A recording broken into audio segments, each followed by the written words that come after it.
We now come to the backbench motion on the persecution of the Ahmadiyya Muslim community. Siobhan MacDonagh to move. Thank you, Mr. Deputy Speaker. May I begin to wish all Muslims Ramadan Mubarak. And may I also start by thanking the Backbench Business Committee for granting the time for today's debate and all of those members who are here to take part. On the border of my constituency is one of the largest mosques in Western Europe, able to accommodate 10,000 worshippers. It is little wonder, therefore, that my constituency of Mitcham and Morden and the wider South West London region is home to a thriving Ahmadi community. They help make up a global Ahmadi community numbering millions. For those watching or listening to today's debate who may be unclear, an Ahmadi identifies as a Muslim but does not believe that Muhammad was the final prophet sent to guide mankind. Such a belief sees the Ahmadi Muslim community widely denounced as non-Muslim and persecuted around the world, and I'm saddened to say so often persecuted right here in the UK. To introduce today's debate, I'd like to take us on a global tour from Africa to Asia, Greater London to Glasgow. I'd then like to focus particularly on the persecution faced by the Ahmadi community in Pakistan, before turning to the shocking overspill of hate into the UK that this chamber has a duty and responsibility to address. My honourable friend give way. Yes. I'm very grateful to her. She will know we also have an Ahmadi community in Manchester. And I wonder if she would allow me just to put on the record a tribute to their work in and for the community, and particularly the refuge and hospitality that was offered by their mosque after the Manchester Arena attack last year. Can I thank my honourable friend for that intervention. Their desire to help the wider community and not only themselves marks Ahmadis in a particularly way in all our communities. I'm very grateful. Well, lady, and I congratulate her on securing this very important and timely debate. If I could add Crawley to the tour that we are going to go on, I would be very grateful. In 2014, in the Langley Green neighbourhood, the Noor Mosque was opened, and as Right Honourable members will know, the word Noor in Arabic means light, and they certainly do bring light to the local community with their charitable work and community cohesion, and I'm very grateful for that message that they give of love for all, hatred for none. Again, can I completely agree with the honourable member? I thank my honourable friend for giving way, and she's done well in securing this debate on the Ahmadi community. The Ahmadi community in Scunthorpe area are very small but make a very strong contribution to the area, and I would like to put on record my thanks to all the work they do, and as the honourable member said opposite, love for all, hatred for none. They live those words, and it's ironic that they suffer persecution in parts of the world as a result of that creed. Siobhan. Sorry, it was sort of on that point and connected, and I just wanted to follow the contribution as well made by my honourable friend, the member for Stretford and Urmston, and just to recognise the charitable endeavours as well of the Ahmadiyya community, particularly through Humanity First, where they have also raised funds and supported those affected by the Nepalese earthquake a few years ago. But also this weekend will be hosting their global telethon to raise funds for charity.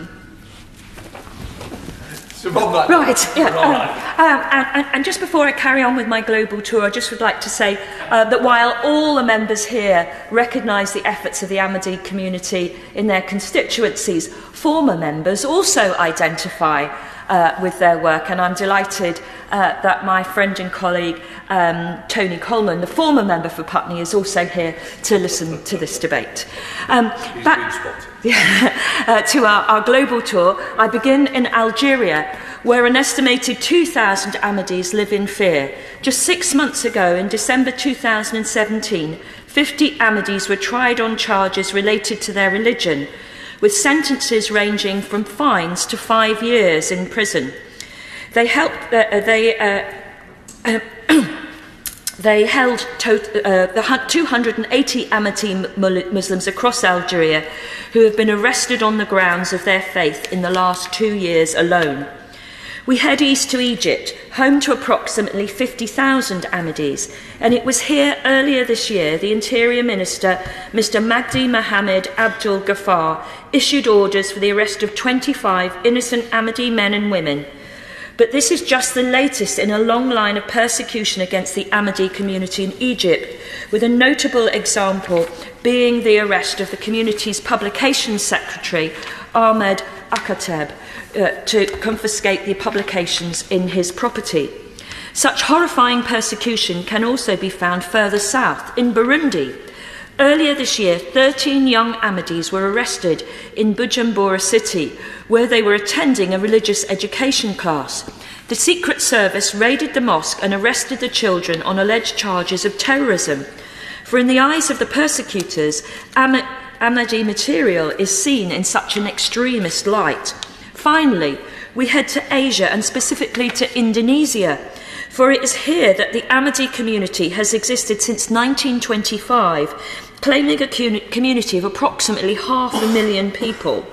Of course, it is difficult to know the community's true scale, as revealing oneself as an Ahmadi here can be nothing less than a magnet for persecution. On that point, I thank my honourable friend for giving way, and she's making a very forceful argument. I'd also like to concur with my other colleagues and honourable friends about the contribution of the Ahmadiyya community within Slough. But with regards to Indonesia, just 5 days ago, Mr Deputy Speaker, on the 20th of May 2018, the Jakarta Post reported an unidentified mob attacked and destroyed several homes belonging to Ahmadiyyas and attempted to expel the Ahmadiyya community from Grapek Tanak Eat hamlet in Greneng village. Eyewitnesses claim at least one house was destroyed in the presence of police officers. Would my honourable friend agree that whilst the persecution of the Ahmadiyya community is well documented, more needs to be done to raise awareness of the persecution of the Ahmadiyyas in countries such as Indonesia as well as Bulgaria and Thailand? Can I absolutely agree with my honourable friend. In Indonesia, Ahmadi Muslims is not an authorised religion. So when an Ahmadi tries to secure identity documents requiring an authorised religion to be shown, they simply cannot get them. Furthermore, Ahmadi mosques have been burned down, Ahmadis have been denied their voting rights, and they have been driven out of their homes, as my honourable friend, friend has also referred. And I'm afraid to say, in Indonesia, the persecution comes from the very top. In 2008, a joint ministerial decree introduced by the Minister of Religious Affairs, the Attorney General and the Minister of Home Affairs prohibited promulgation of Ahmadi teachings. The Minister of Religious Affairs followed this up with calls for an outright ban against the Ahmadis in 2011. But perhaps the persecution is best illustrated by the calls from the Governor of West Java, who claimed that there was no violence against the Ahmadi community if there was no Ahmadi teachings or practices. The problem, he suggests, will disappear if the beliefs disappear.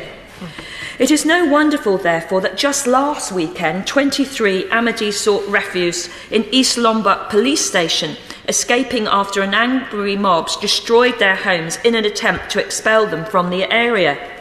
Away from Indonesia, there are currently 10,000 Ahmadi refugees stuck in limbo in countries including Sri Lanka, Malaysia and Thailand, all having fled from persecution in their home countries.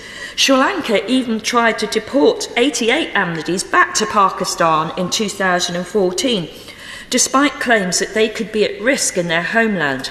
And so it is to Pakistan that I now turn. For it is in Pakistan that the world's largest Ahmadi community exists, with an estimated 4 million members. And it is there that perhaps the persecution that Ahmadis face can be most prominently found. Only this morning, I have awoken to terrifying reports of an Ahmadi house and mosque attacked by extremists in Sikolot last night, with mob leaders calling for this to happen to all Ahmadi mosques. The situation could not be more precarious. For an Ahmadi in Pakistan faces widespread hatred from the moment that they are born to the moment that they die. Perpetrators are given free rein to attack innocent Ahmadis in the knowledge that they will never face prosecution for their actions.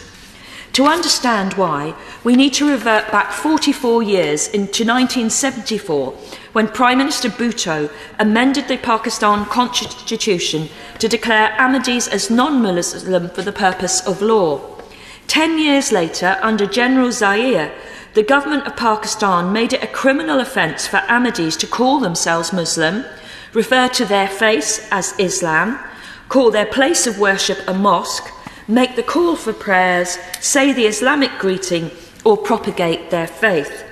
The constitutional right of freedom of religion that is enshrined in Pakistan's constitution is therefore completely violated, with an Ahmadi liable to arrest, 3 years imprisonment and an unlimited fine if they are considered to be behaving as a Muslim.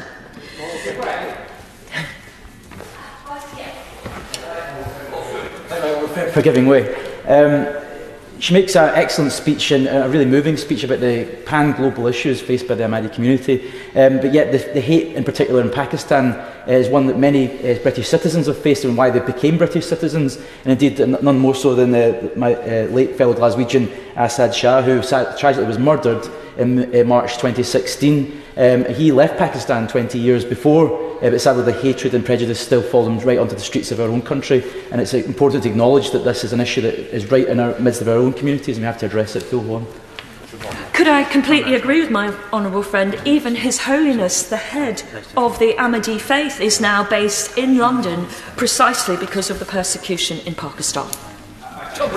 In way, she's being very generous. Would she agree with me that it's somewhat ironic that, as far as I'm aware, it is perfectly in order for me or for her to say Assalamu alaikum as a greeting, whereas in Pakistan it's not in order for an Ahmadi Muslim to do that?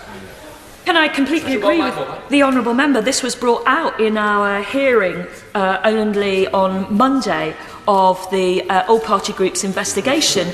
It never really occurred to me that it wasn't, it was just specifically Ahmadis that couldn't do those things, but that clearly came out. On that, I thank my honourable friend for giving way, and I think the APPG on the Ahmadiyya community, looking into the persecution of the community, and we heard some very harrowing tales, indeed also from the Christian community as to how they are being persecuted, and I think we all need to stand against discrimination in all its guises. Could I absolutely agree with my honourable friend? I mean, it does seem extraordinary that the persecuted Christian community could do some of the things and act in a way that the Ahmadis themselves couldn't. So there's a real conflict going on there. Thank you. She's making indeed a very powerful and important speech, and I also pay tribute to her leadership of the all-party parliamentary group that we all, many of us are members of and support. Will she also agree with me that the persecution that's faced in other countries in no way also reflects the positive relationship that goes on so much in our country between Muslims from different countries and of different backgrounds, and including the Pakistani community so much in my constituency, where the relationships are very strong between all of the different Muslim communities? Can I thank my honourable friend? I wish all the communities in the UK did get on as well as perhaps they do in Hounslow, but there are many instances of the Ahmadis experiencing persecution in the UK and from other Muslim groups. Can I just say that the statistics... Would my honourable friend give way on exactly that point? And like many other colleagues, I pay tribute to the contribution that the Ahmadi community are making, both in business, commerce, but also very much in community affairs and in public consciousness. But isn't it also a problem that from other countries, some of that hatred is coming in here with attacks on individuals, as we've seen in Glasgow, but also elsewhere, even if they're not leading to murder, and also calls for boycotts on businesses owned by Ahmadis? Shouldn't the authorities be cracking down on this, making absolutely clear this is totally unacceptable in this country? I completely agree with my right honourable friend. Can I also say that that local authorities need to look to themselves as well, because Ahmadis in most sacres, which are the Standing Committee for Religious Education in English in English councils, they're also excluded. You know, some of these things are very close to our respective homes.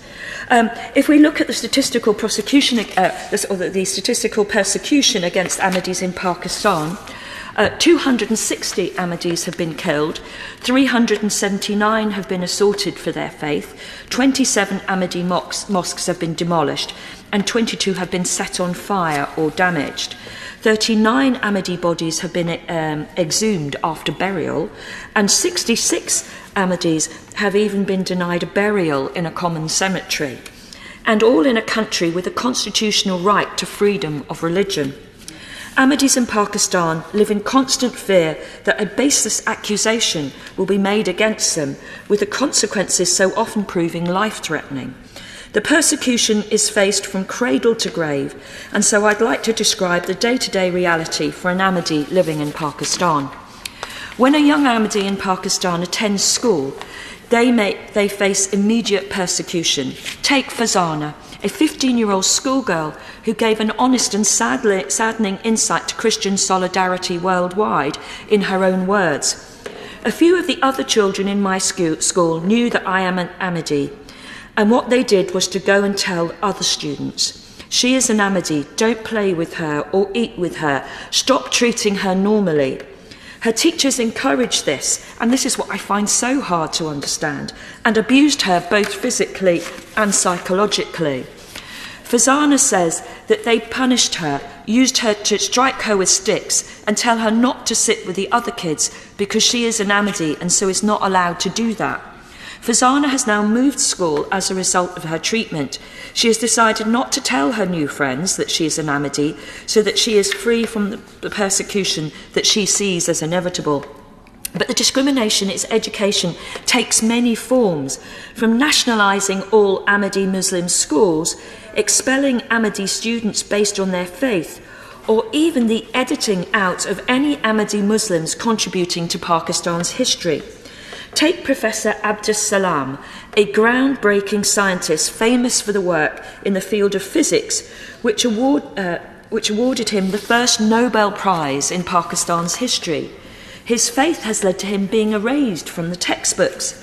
These same textbooks may, I remind the Chamber, are rife with biases against religious minorities, textbooks that we help to fund. There simply must be greater accountability by our government and the Department for International Development to ensure that the vital educational projects that we fund do continue, but without supporting intolerance, prejudice and hatred. Back to Pakistan, where an Ahmadi student may not even make it through education. In 2008, all Ahmadi students were expelled from a medical college in Faisalabad on the basis of their faith, whilst a local newspaper printed the headline, "We shall not allow admission in Rawalpindi Medical College of any student guilty of blasphemy." For these young Ahmadis, their education and their religion cannot coexist side by side. Upon leaving education, discrimination and persecution continues for Ahmadis in Pakistan when it comes to applying for a job. For even the rumour that somebody may be an Ahmadi can destroy their opportunity of employment. For example, the civil and military services have placed restrictions on Ahmadis progressing in senior ranks. Outside of work and education, the persecution of an Ahmadi in Pakistan is allowed to flourish in wider society. For when an Ahmadi applies for a passport, they must state their religion by law. Anyone who self-identifies as a Muslim is required to take an oath declaring Ahmadis as non-Muslim. The reality, therefore, is that no Ahmadi can go to Mecca to perform the Hajj, one of the 5 sacred pillars of Islam. Nowhere else in the world are Muslims required to take such a declaration. How can a state be allowed to impose a religion on its citizens in this way? And for an Ahmadi in Pakistan, their persecution continues when they come to vote. This point is particularly pertinent due to the upcoming elections in the country. For an Ahmadi is prohibited by law to vote as a Muslim. They must either sign a declaration that they are not an Ahmadi or acquiesce to their status as non-Muslim, with a violation of this requirement punishable with imprisonment. This has effectively denied them the right to vote for nearly 40 years. What's more, the separate electoral list for Ahmadis is published and publicly available, enabling extremists to target, intimidate and harass the community. No wonder they face such persecution. And when legislators proposed reforms within the last year that could have changed this, outrage was sparked across Pakistan, prompting senior political and judicial figures to speak out, coupled with a mass violent rally. The reality, therefore, is that time is running out for an Ahmadi to be able to vote in Pakistan this summer. David. Isn't this the key point, that Pakistan uses the state, the constitution, the law to persecute the Ahmadis, and that is unique to their level of persecution. With all the horrors we know in Pakistan, the Ahmadi Muslims are singled out by the state and by the constitution, and that is why we should speak out loudly today. Can I absolutely agree with the honourable member, and can I ask the Minister to take urgent steps to call upon the government of Pakistan to allow Ahmadis to vote in the upcoming elections without denouncing their faith? After facing a life of hatred, the end of the Ahmadis' life in Pakistan does not necessarily mean the end of persecution, for there are countless examples of Ahmadis being denied the right to burial, with the protesting extremists claiming that they have no right to a burial in a Muslim graveyard. Gravestones have been desecrated and vandalised, whilst there have also been incidents of exhumation of deceased bodies. And if we return briefly to the case of Professor Abdus Salam, the Nobel Prize-winning scientist, the word of Muslim has been erased from his gravestone under a court order. Electoral disenfranchisement, discrimination in law, expulsion by society have left the Ahmadi community in Pakistan voiceless. And so today we must be their voice, for even the constraints of life provide no constraints for the persecution that an Ahmadi in Pakistan may face. But, Mr. Deputy Speaker, the persecution is not just found in Pakistan, it's not just found in Algeria and Egypt, and it's not just found in Burundi and Indonesia. It can be found right here in the UK, right here on our doorstep. Over recent weeks, the all-party parliamentary group for the Ahmadi community, which I proudly chair, has been running a 5-part inquiry into the persecution faced by the Ahmadi community. We have heard the testimony of dozens of Ahmadi men and women describing the scale of hatred that they have faced. It is truly shocking to hear. The most stark and the most shocking example in the UK took place just 2 years ago in Glasgow, where Ahmadi shopkeeper Asad Shah was brutally murdered. Yeah, I thank my honourable friend for giving way, and for me to pay tribute to make an important moving speech that you're doing. Will you join me in paying tribute for Asad Shah, who was stabbed to death outside the shop of Sean's area in Glasgow in 2016. His death shows we have much to do to raise awareness and increase support for an important minority group. He was a brilliant man, loved by everyone in his community, recognising that the difference between people are vastly outweighed by our similarities. Asad left us a tremendous gift, and we must continue to honour that gift by loving and taking care of each other. We can honour Asad by living in a world of equality, living as one race, the human race. Thank you. Just help the Chairman 1 second, please. Just to say, normally it is a 15-minute speech, and I'm sure that had been taken into account when it started. Recognising lots of interventions. We have got some time, but I'm sure we will be adding towards the end now. Siobhan MacDonald. Can I apologise, Mr. Deputy Speaker? It's not normally my method to talk for too long, but I thought, given the length of time we had in the debate today, it is. But can I thank everybody for their interventions?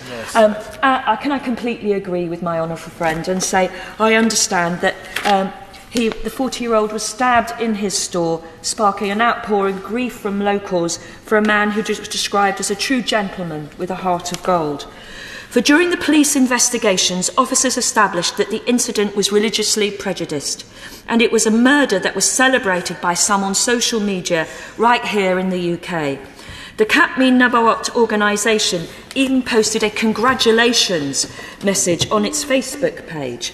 This is a violent organisation in Pakistan that regularly calls for the elimination of Ahmadis, but it has branches in the UK and as a registered charity nonetheless. Furthermore, there are reports that Abra al-Haq, an extremely vocal supporter of restrictions on Ahmadis in Pakistan, was allowed into the UK just days ago. Can the Minister establish precisely what measures are being taken to ensure that such hate preachers are not allowed to enter this country so that Asad Shah remains the one and the only Ahmadi to be murdered on our shores? From anti-Ahmadi sermons preached in mosque to posters calling for a boycott of Ahmadi businesses and customers, there is a constant undercurrent of hostility being pushed against the Ahmadi community. The action taken by Ofcom against a variety of television channels in the UK provides further examples of this hate, which, if unchecked, will start spreading to other faith groups as well. One such example was in Waltham Forest in October, when Muslim members of the Waltham Forest Community Forum actively stopped an Ahmadi Muslim being re-elected, stating that he cannot be a representative of Islam. Meanwhile, a former national president of the Ahmadi Muslim Students Association describes how some things have just become routine on campuses across the country. Posters advertising events are torn down, and there are examples of other Muslim societies, either in an overt or covert way, trying to undermine their activities. We return one final time to the case of Nobel Prize winner Professor Abdus Salam. For earlier this month, Oxford University hosted the first UK screening of a film on him. But the university's Pakistan Society has been accused of discrimination due to their reluctance to get involved based on Professor Salam's Ahmadi faith, forcing an apology after an extremely successful event. Such a scourge of extremism is a stain on the freedom of religion we rightly and proudly celebrate in the UK. I'd like to draw my speech to a close by going right back to the very beginning, where I am able to sing the praises of the Ahmadi community in my constituency. Above the front of the Baitul Futu Mosque in Morden hangs a welcome banner that reads, "Love for all, hatred for none." The Ahmadi community in southwest London have raised thousands upon thousands of pounds for good causes, and I am proud that they are a vital part of the fabric of Mitcham and Morden. As their MP, I have a duty to stand up to the persecution that they face. As a chamber, we have a duty to eradicate such persecution from this country. And as a country, we have a duty to press those governments around the world that allow such persecution to flourish. The question is, as on the order paper, Justin Green. Thank you, Mr Deputy Speaker. First of all, I'd like to pay tribute to the Honourable Lady from Mitcham and Morden for bringing forward this debate today. It's a hugely important one, and she also has a significant community locally, as she set out. I'd like to start by praising her speech as well, which I felt was not only comprehensive but shocking in the details that it brought forward in terms of the persecution suffered by the Ahmadiyya community around the world. For my local community, the Ahmadiyya community plays a key role. It not only had its first mosque built in Southfields, the very first ever mosque actually built anywhere in London in 1926. It's been a home to the community ever since, and I think the role that the community plays more broadly within the Putney, Roehampton, Southfields constituency that I have the privilege to represent is one that I think really is marked out as a role that adds to our community hugely. It was the Ahmadiyya community that got everybody together after the 7/7 bombings many years ago and made sure that we wouldn't be divided by that hatred that led to those attacks. It's the Ahmadiyya community that has a peace symposium every single year and has had one, I think, for 14 years, that gives us an annual chance to come together to talk about the issues that all our communities face. The Ahmadiyya Muslim Youth Association does amazing work around the country, raising money for charities and when we had the floods several years ago, ran towards that and went to visit many local communities, not only nearby perhaps in places like Surrey that were affected, but further afield up in Cumbria to help out with communities affected there. Of course, we've heard of some of the work that Humanity First does, which is transformational work actually around the world. Again, those funds that Humanity First uses, raised by the community and put to good use, helping others far less fortunate. And then, of course, only last weekend, the royal wedding and one of the street parties that I had the chance to go to was in Arnold Crescent in West Hill, organised by local Ahmadiyya residents living there, who saw it as a wonderful opportunity for the first time to bring the community together, to celebrate the royal wedding, but as much as anything else, to try and bring together people who lived in that little bit of my constituency who perhaps might not have had the chance to meet one another. This phrase that we've already heard, love for all, hatred for none, really does percolate through every single thing that the community not only stands for, but how they conduct themselves, not only in my local community, but I know around this country and around the world. We've heard something about the persecution that the community faces. I think it's shocking that we've seen some of that right here in the UK itself. We heard about the terrible murder of the Glasgow shopkeeper Asad Shah. For what? For simply apparently wishing his local community a happy Easter. And this was apparently disrespecting of the Muslim faith.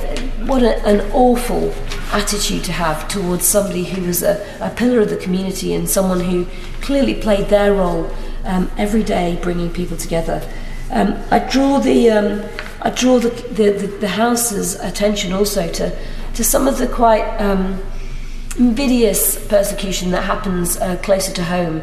Some of the literature that we know gets put out in places like Tooting, the fact that some of the shops are encouraged not to sell and deal with the Ahmadi community, whether that's selling goods or indeed employing members of the community. This is totally unacceptable on our own doorstep. And whenever I've needed to, I've always raised the issues with our local police, but we certainly shouldn't tolerate persecution happening right in our backyard. I will give way. I thank the Right Honourable Member for giving way, and indeed the persecution of the Ahmadiyyas or indeed any community is abhorrent. And I think if we are to be true to the principles of humanity, we must stand shoulder to shoulder with that community, and indeed we need to stand up to discrimination in all its guises. Would the Right Honourable Member agree that the appointment of a UK Global Ambassador for Religious Freedom would actually assist in highlighting and tackling the issues that we are discussing today, and indeed as well as helping to fight discrimination and promoting equality? I think that might well help. I also think it's very helpful that one of our Foreign Office ministers, Lord Ahmed of Wimbledon, himself is an Ahmadiyya and therefore, of course, intimately familiar with some of the persecution that's been faced by the community. I think I would draw the House's attention to this excellent report, Ahmadiyyas in Pakistan facing an existential threat. It really does set out quite comprehensively the persecution that happens around the world. I thought the Honourable Lady from Mitcham and Morden did an excellent job of setting out just how many countries persecution happens in. It is absolutely shocking. And only last night, she said, a 500 strong mob attacking a mosque that's been there for 100 years in a part of Punjab in Pakistan. I'd simply finish my comments, because I know others want to come into this debate, by saying this is a country that's always stood up against persecution and always stood for religious freedom. I think the debate that this chamber has is hugely important in setting out our renewed determination to stand up against the persecution.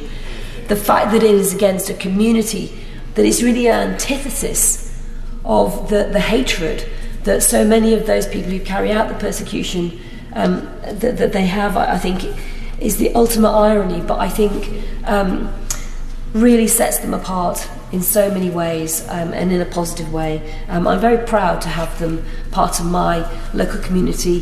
They've been an intrinsic part for a century now. They will always be hugely welcome. They add to it in a way that's impossible to convey through this short debate today. and I will play my role as a local MP in standing up against the persecution that they face both here in the UK and internationally. Rabwah David. It's a huge pleasure to follow the Honourable Lady, and I should apologise for not always notifying her when I go to the mosque in Southfields to meet His Holiness the spiritual leader of the Ahmadiyya Muslim community, and indeed others, to talk with them about their issues, but I'm sure she doesn't really mind. I also like to pay tribute to the Honourable Lady, the member for Mitcham and Morden, for her leadership on the APPG. I'm proud to serve as Vice Chair with her, and our inquiry, I think, at the moment is a very, very important piece of work, which I hope the House will have a chance in due course later this year to look at, but also for securing this debate. I don't want to repeat all the warm and correct words that have been spoken already about the role that the Ahmadiyya Muslim community plays in our country, except to say that in my own constituency, it's been one of the joys getting to know Ahmadiyya Muslims, learning about their role that they play here in Britain and indeed around the world, of course, in Pakistan, but also seeing how hard they work. I'm always astounded by the discipline, the amount of time they give, particularly to charities and to raising money. And as others said, the amount of money they raise, the sorts of things that they do to help British communities in distress, like during the floods, but also humanity first, with the amazing work they do for some of the poorest in our world. It really is an example of people of faith living that faith in their actions. The persecution that they face, particularly in Pakistan, is quite abhorrent. The way that the law in Pakistan, from the constitutional provisions to the penal code, actually allows state persecution is quite shocking and I think quite unique.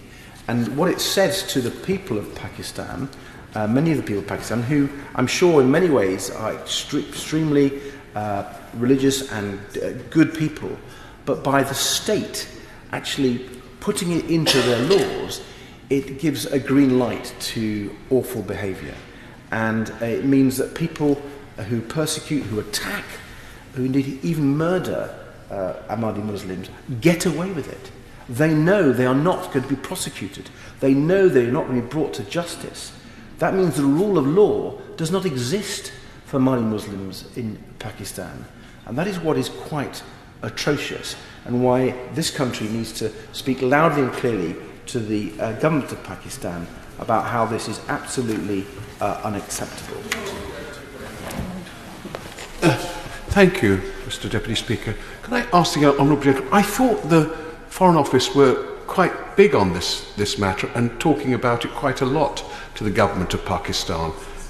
So this debate will help it, but the government are trying their best at the moment already. Well, the Honourable Justice White is not having an attack on the Minister in particular, who I think has actually done a good job, and I think it was the Honourable Lady for Putney who mentioned Lord Ahmed, who, both as a Ahmadiyya Muslim himself, is able to speak with that authority and credibility, and I pay tribute to him. Did the Minister want to intervene? No.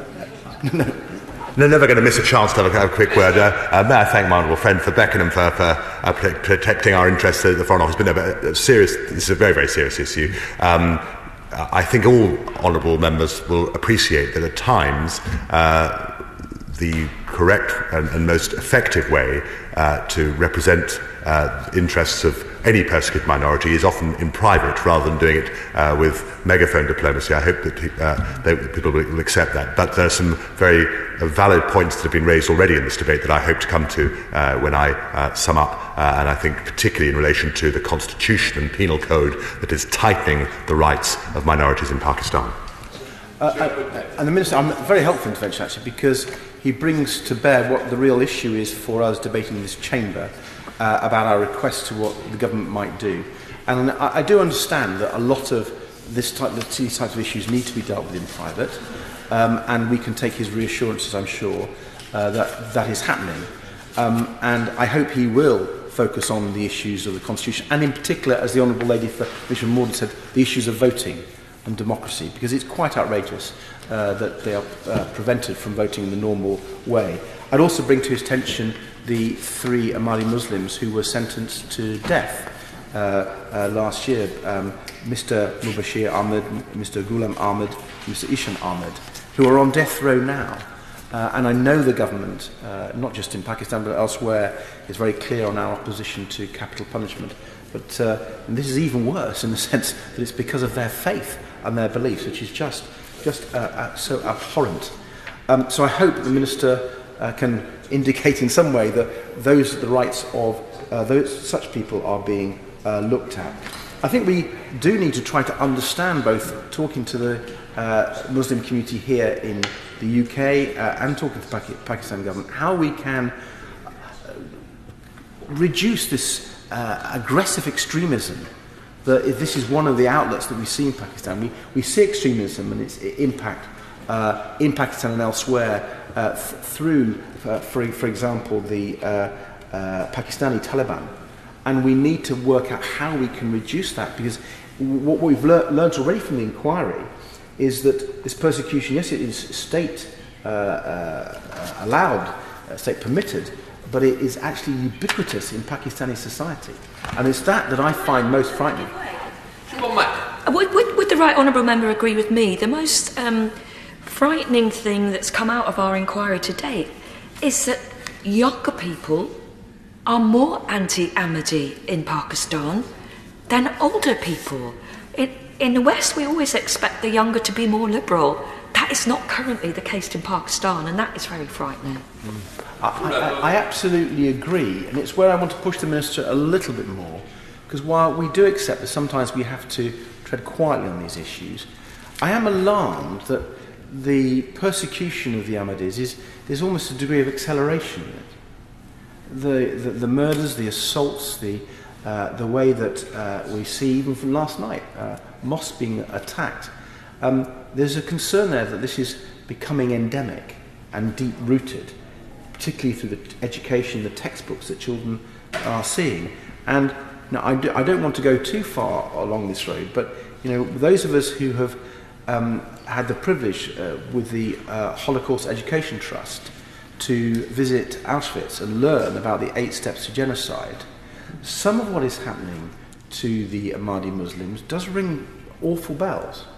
And while we should not throw away that word too freely, I do think maybe the UN Office for Genocide Prevention needs to do a study. We need to make sure that we're not dealing here with just something that comes and goes, but that maybe something that's could have potentially disastrous outcomes. We really need, as a country that I think understands this cross-party, to think quite deeply about this. And I'm not suggesting the government should do this, but I would urge them to consider it. Yes, go quietly, perhaps, but we need to make it clear that we do have teeth as well. So Pakistan enjoys, through the UK and the EU, GSP Plus trade advantages, one of, I think, 10 countries that does. When I was Trade Minister, when I was actually preventing Sri Lanka getting GSP Plus, the reason I campaigned against that was because to get GSP Plus, a country is supposed to uphold UN and ILO agreements and conventions. And I don't think Sri Lanka is in any way doing that in a number of occasions, nor is Pakistan. I mean, if one looks at the UN International Covenant on Civil and Political Rights, or the UN International Convention on Economic, Social and Cultural Rights, or the UN Convention on the Rights of the Child, or the UN Convention on Discrimination in Respect of Employment and Occupation, it's quite difficult to see that Pakistan is abiding by these things that it's signed up for in the international community with respect to Ahmadi Muslims in its own country. So I do think these things need to be pointed out, because if we're going to have an impact on the government of Pakistan, the way it's behaved, we actually have to show that we are watching them, monitoring them, and not accepting it. There are things, though, that we can do in this country. The Honourable Lady touched on them with respect to some of the hatred that's shown against them. We need the police, local authorities to understand that and to be very strong in preventing that and tackling it when it occurs. But I also think of the Ahmadi Muslim Pakistani people who've fled from Pakistan, who are refugees in refugee camps around the world, and I do not believe we are taking enough of them into this country. I know it's a Home Office issue, but I would ask the Minister if he can confirm that he will go to the Home Office and say, can this country take more Ahmadi Muslims who are sitting in refugee camps, forgotten? Well, let's not forget them. If we're going to take anything from this debate, let's take some small steps that are under our control. And let's revisit the country guidance about how Home Office officials are trained to consider asylum applications for Ahmadi Muslims from Pakistan. Let's make sure that is properly dealt with so people understand what Ahmadi Muslims are having to put up with in Pakistan. So, Mr. Deputy Speaker, I think already we've heard across the House a united approach that we want to come together and say to the government of Pakistan, this is unacceptable, to Ahmadi Muslims here in the UK and around the world, and particularly Pakistan, that we stand with them.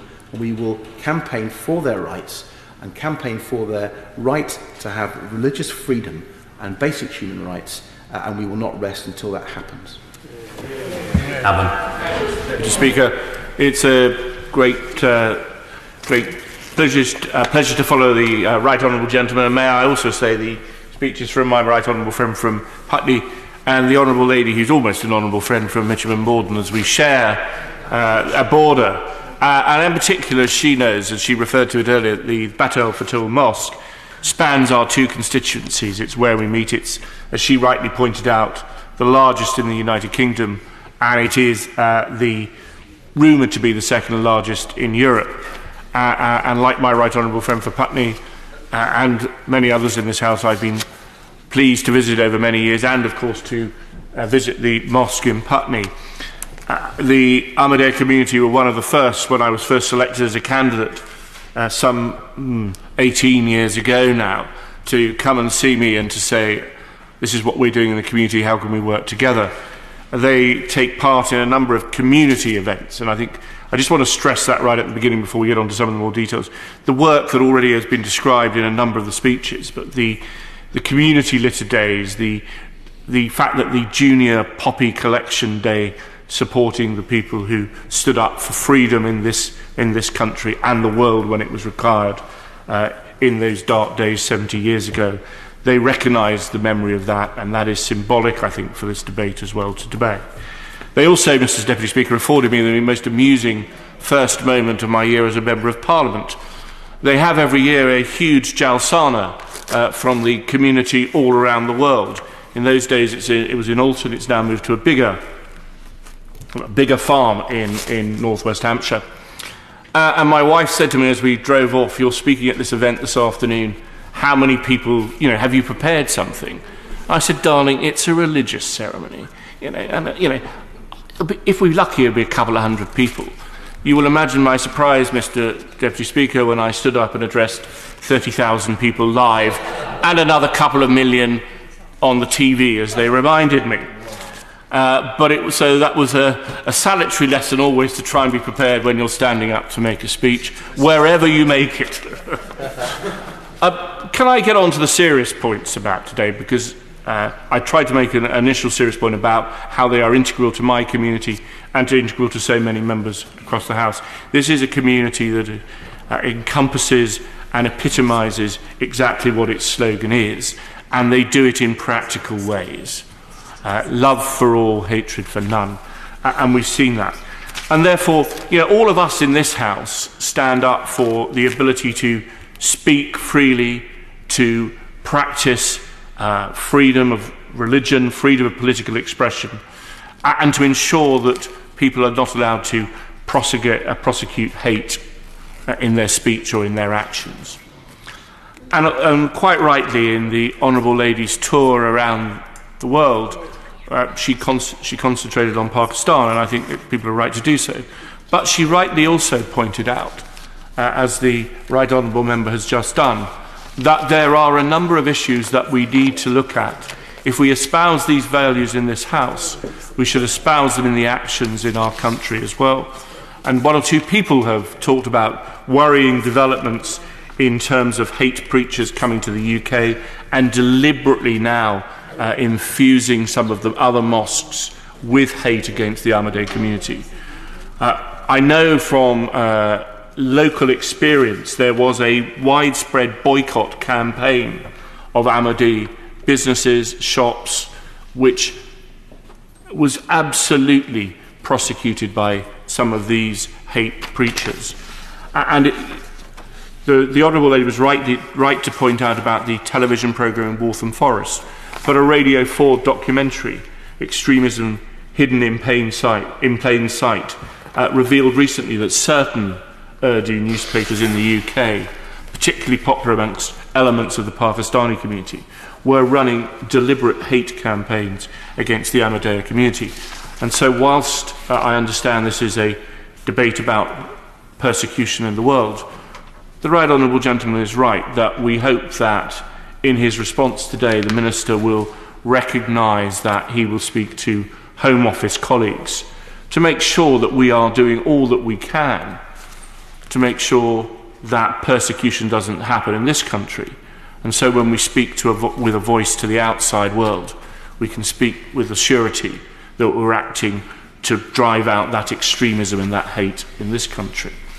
I think, Mr. Deputy Speaker, it would be unwise of me to do a tour of the world like the Honourable Lady has done. But I did note, but this is widespread. But the point that has been made by both my Right Honourable friend and others is that it is the Pakistan state that puts this into law. Other states allow persecution. Egypt, Kazakhstan are two others that we could name. But the Pakistan state, by actually putting it into law, has made this official persecution. You're not allowed to call yourself a Muslim. You can't refer to your faith as Islam. You can't call your place of worship a mosque. You can't preach or propagate the faith. There is deliberate inequality in opportunity for education and indeed for practicing whatever profession you may wish to do. And so I do think that whilst I absolutely respect the Minister's correct position that much can be achieved by private and methods that are sometimes not public, occasionally it is important also to use the megaphone, to use his analogy. And I do hope, particularly as he will recognise, and several others have quoted examples of this persecution becoming more widespread and more frequent. But can I just put into record what Christian Solidarity Worldwide have said in their conclusion to report on persecution of the Ahmadiyya community? That the mood of aggression by certain Islamist groups towards the Ahmadiyya community shows no sign of improvement. Indeed, the Pakistan government has lacked the political will to make any concession to their community.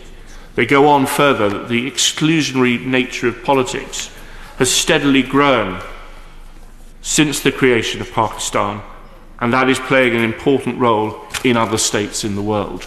And so, as the Right Honourable Gentleman said, this is an increasing, not a decreasing problem. And I hope the Minister will be able to say what actions, and I know that one of his fellow Ministers of State has made the point several times at the dispatch box about the number of times we are speaking to the Pakistani government. But I'd be grateful, given it is an increasing nature and is now becoming, as others have said, more or less commonplace and accepted practices in certain countries in the world, that the Minister will be able to say something about what the influence the Foreign Office can exert, both publicly as well as privately. Thank you.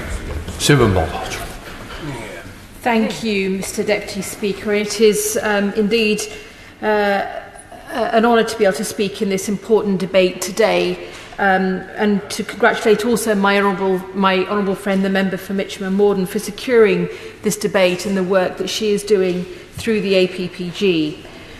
This debate, as she mentioned, also is taking place during Ramadan, and I do want to pay tribute, Mr. Deputy Speaker, to all the Muslim communities in my constituency and across the UK who are observing Ramadan, and to their overall the generosity, compassion and charity, as well as the contribution to our society and our economy. Mr. Deputy Speaker, much has already been said in this debate about the kinds of discrimination, the shocking discrimination that Ahmadiyyas are experiencing across the world and not just in Pakistan, but in many other countries, in schooling, in their ability to practice their faith, in participation in work and livelihoods, in civic life. And it is indeed shocking to hear, to read, and to even comprehend. Mr. Deputy Speaker, the Ahmadiyya community is held in high regard in our country and across the world. Their contribution to British national life is indeed seen in their ongoing commitment, as has been talked about by other honourable members, to the values of loyalty, freedom and peace. And it is devastating actually to be here debating today the hatred that is being experienced by Ahmadiyyas in so many countries, and indeed in the UK, by a minority who have imported that hate. And it is essential, Mr. Deputy Speaker, that it is understood, that it is challenged, and it is stopped in its tracks in our country by our police, our local authorities, and all of our interfaith communities, and that there is a close relationship that is kept between the local police and Ahmadiyya communities across the country. Last year, I, along with other colleagues from here and the other place, attended the 51st annual convention, the Jalsa Salana, that did indeed have an incredible number of people attending. And I also attended with colleagues and councillors from Hounslow and across the country. And I do want to pay tribute to the work of Councillor Hanif Khan in my constituency, Zahir Khan, and their father, Mr. Abdul Latif Khan, and late mother, who helped build and support the growth of the Ahmadiyya community in Hounslow. The legacy of their work set a tone for how the Ahmadiyya community also extend and play their part in mainstream community life. And that is indeed seen in the over 100 branches that the Ahmadiyya community have in communities across Britain. I've also been privileged to attend Ahmadiyya community events in Parliament, the Peace Symposium, from which I've also learnt a great deal, and events that have brought together leaders from all walks of life to engage in a shared mission for peace, common values and prosperity. The motto, love for all and hatred for none, is one that indeed reaches out and touches the hearts of Muslims and non-Muslims alike. And striking that tone and message of humanity is what many of us will have experienced as well from the Ahmadiyya community. They were indeed quick on the scene and quick to help in moments of need and suffering, such as the attack that took place just here outside Parliament. And they indeed brought people together, as did other Muslim communities and other interfaith communities. And I stood with them on the Westminster Bridge in the aftermath of the terrorist attack, where they brought together young and old and brought together a message of healing and solidarity. I'm proud also of the work of two mosques in my constituency, Bet al-Wahid in Hanworth and Bet al-Nur in Hounslow West, which indeed also unceasingly reach out and bring people together to share in their faith and wisdom. And every year the community as well raise hundreds of thousands of pounds for British charities and give hope to many who may never know where that support came from. We know the Ahmadiyya community is continuing to suffer persecution across the world. And I think there's an important message to send from this House today, that we in Britain are on their side and we seek the safety of Ahmadis in every nation across the world. I think what this requires, Mr. Deputy Speaker, and I will be grateful for the Minister's response on these points, is joined up action in our own country. Because where we've seen the seeds of hatred and discrimination, which I don't believe is at all representative of the majority in the Muslim community as well, that it is dealt with and that it is rooted out, and that a message is sent that we will not tolerate that hate being imported from other parts of the world, and that we have a joined up strategy, a national strategy, with our police, our schools, our local authorities, the Home Office and the Foreign Office, because it is going to take a joined-up strategy to tackle this at home as well as abroad. And if the Minister could also respond, Mr Deputy Speaker,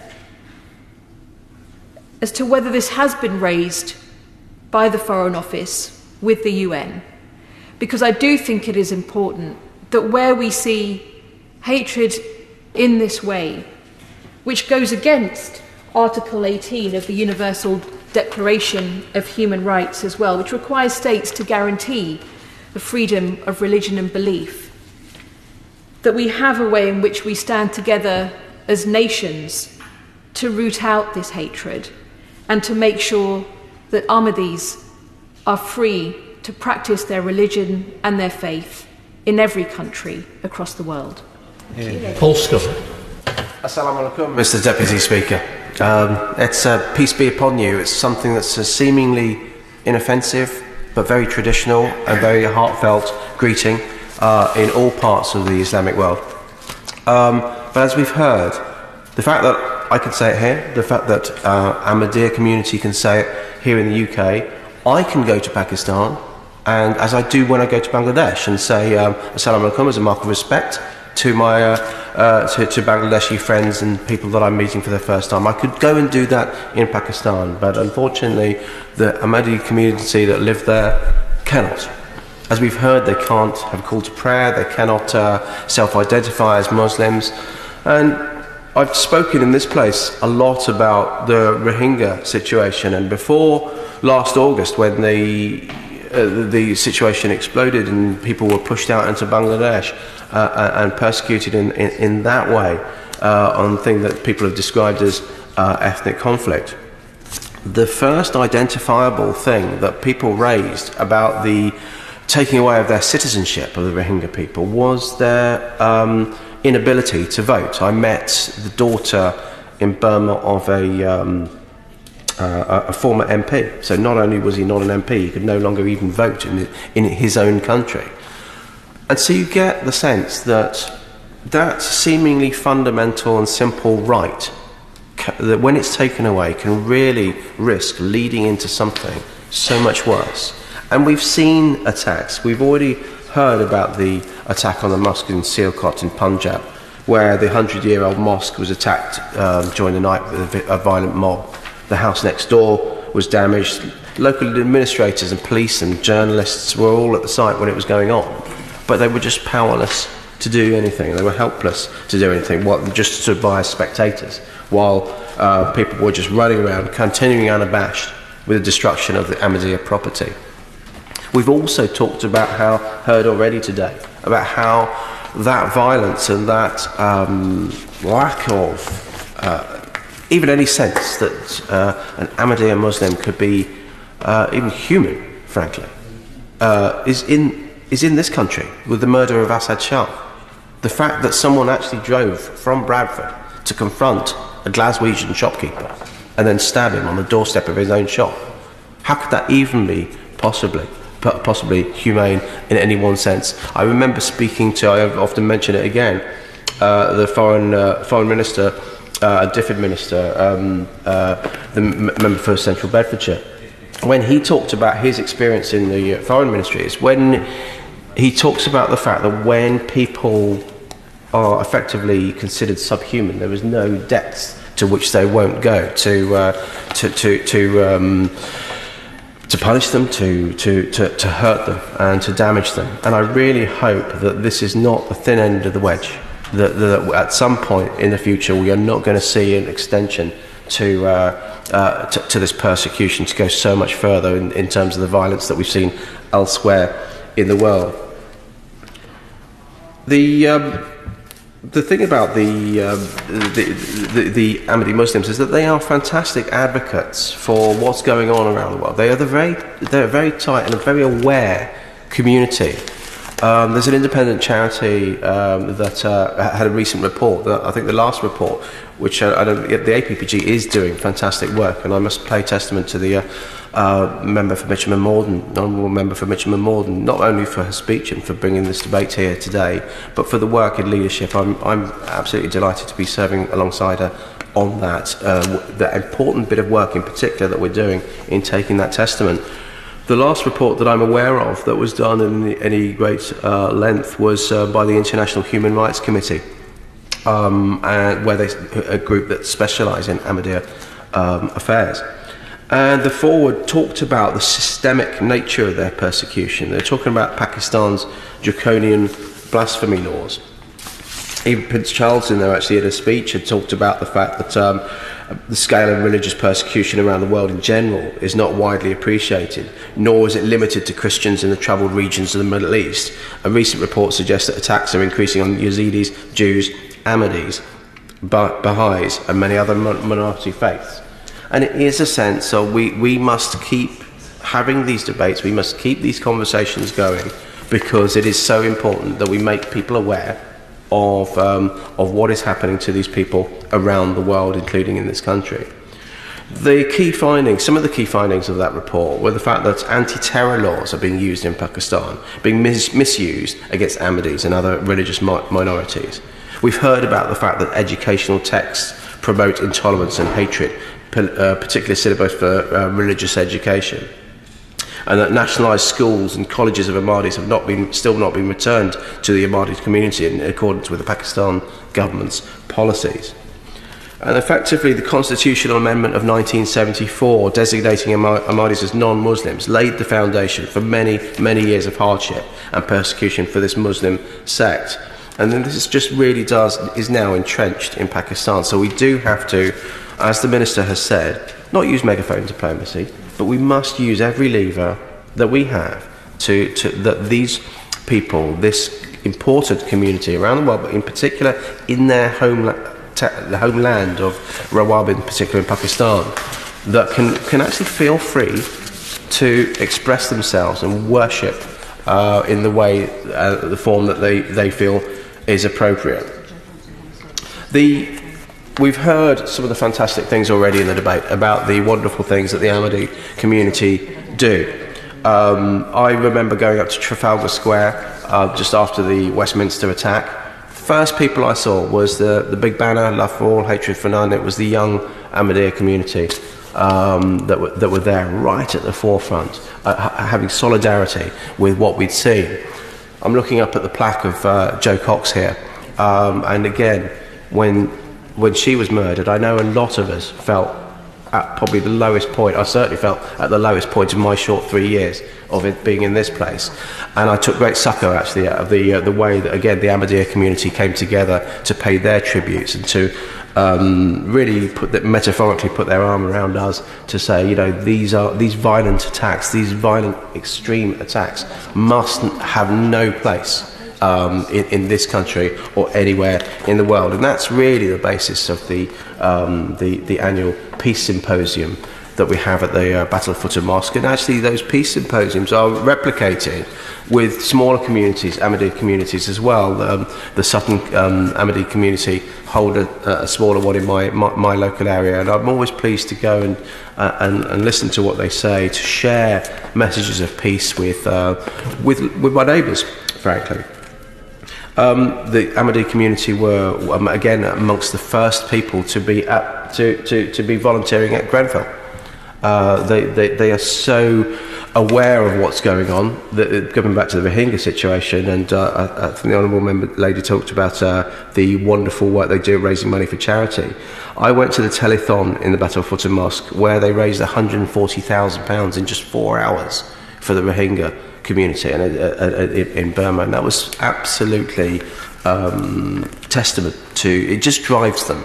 You've heard a lot today where people are talking about love for all, hatred for none, and if you're just dipping in and out of this debate on television or reading it in the official report, you may think that people are just coming up with a strapline. It's so much more than a strapline.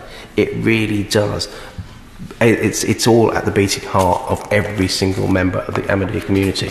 You do not get extremists in the Ahmadiyya community. It's just so anathema to their very being. And it's interesting that actually Lord Ahmed, who we've heard about today, was actually one of the first ministers looking after the counter-extremism policy. I think that was a perfect choice at the time. So just to conclude, we do, as I say, must make sure that Pakistan does everything it can to tackle the religious zealots within that country, because we've seen in other countries like Saudi Arabia how often government, people and the religious leaders can often work in different speeds.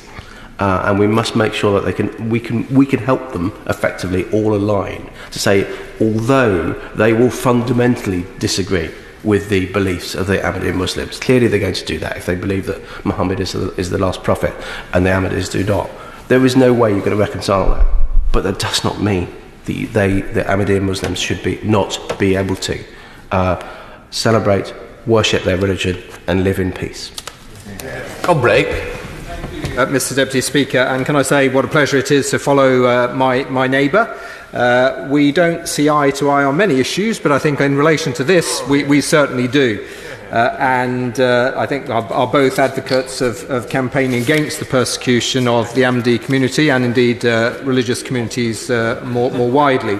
Can I also thank my honourable friend, the member for Mitcham and Morden, for bringing this debate to the House, and also for the excellent work that she does in relation to the inquiry that she's conducting and the support she gives to the Ahmadi Muslim community. Now, clearly, unfortunately, religious persecution is a worldwide phenomenon which affects not just the Ahmadi Muslim community. I'm sure many members here will have been contacted by the Baha'i community, for instance, who face very serious persecution in Iran, systematic persecution, whether it's trying to run a business or trying to get education in that country. The fate of Christians, Pakistani Christians, is also one that is of concern, where they suffer persecution there, and to some extent they are also at risk here in terms of people trying to disrupt some of their services in the United Kingdom. We know that the Sunni and Shia in different parts of the Middle East are persecuted by the other camps or the other sect, and the Yazidis in Iraq have suffered genocide at the hands of Daesh. We have the Jehovah's Witnesses who suffer persecution in Russia. And of course, Jews around the world also face persecution in many parts of the world, and indeed perhaps too close to home here and in Europe.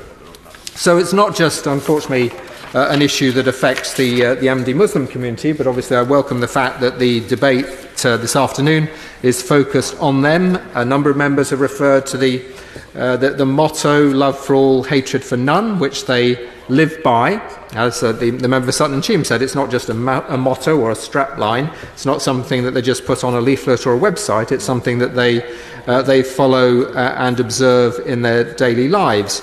And they are fully engaged in all aspects of UK life. A number of members of Parliament here have referred to the different events that they hold.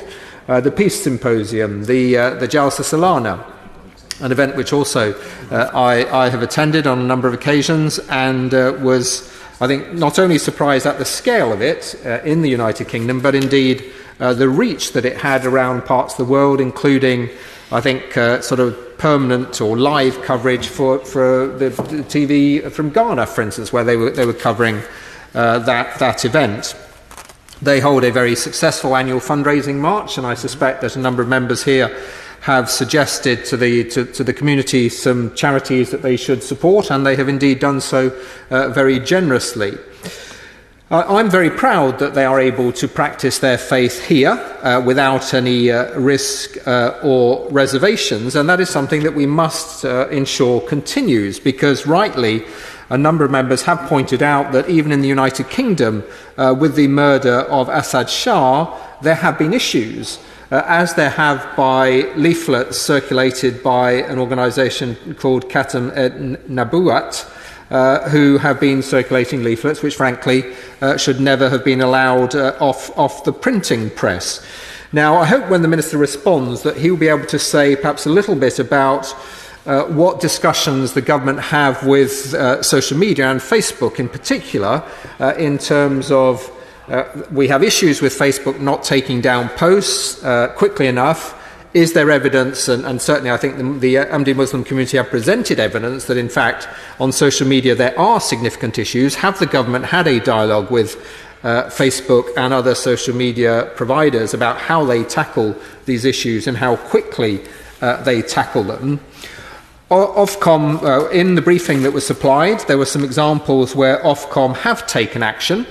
The most recent one, certainly in the list that we've provided, going back to 2013, but I'd like some assurances from the Minister that Ofcom are indeed properly resourced so that they can look at every single complaint that comes in. Clearly, I accept it's quite difficult for Ofcom to monitor the range of output, given the number of channels that are available, but it's clearly something that they have to keep a close watch on.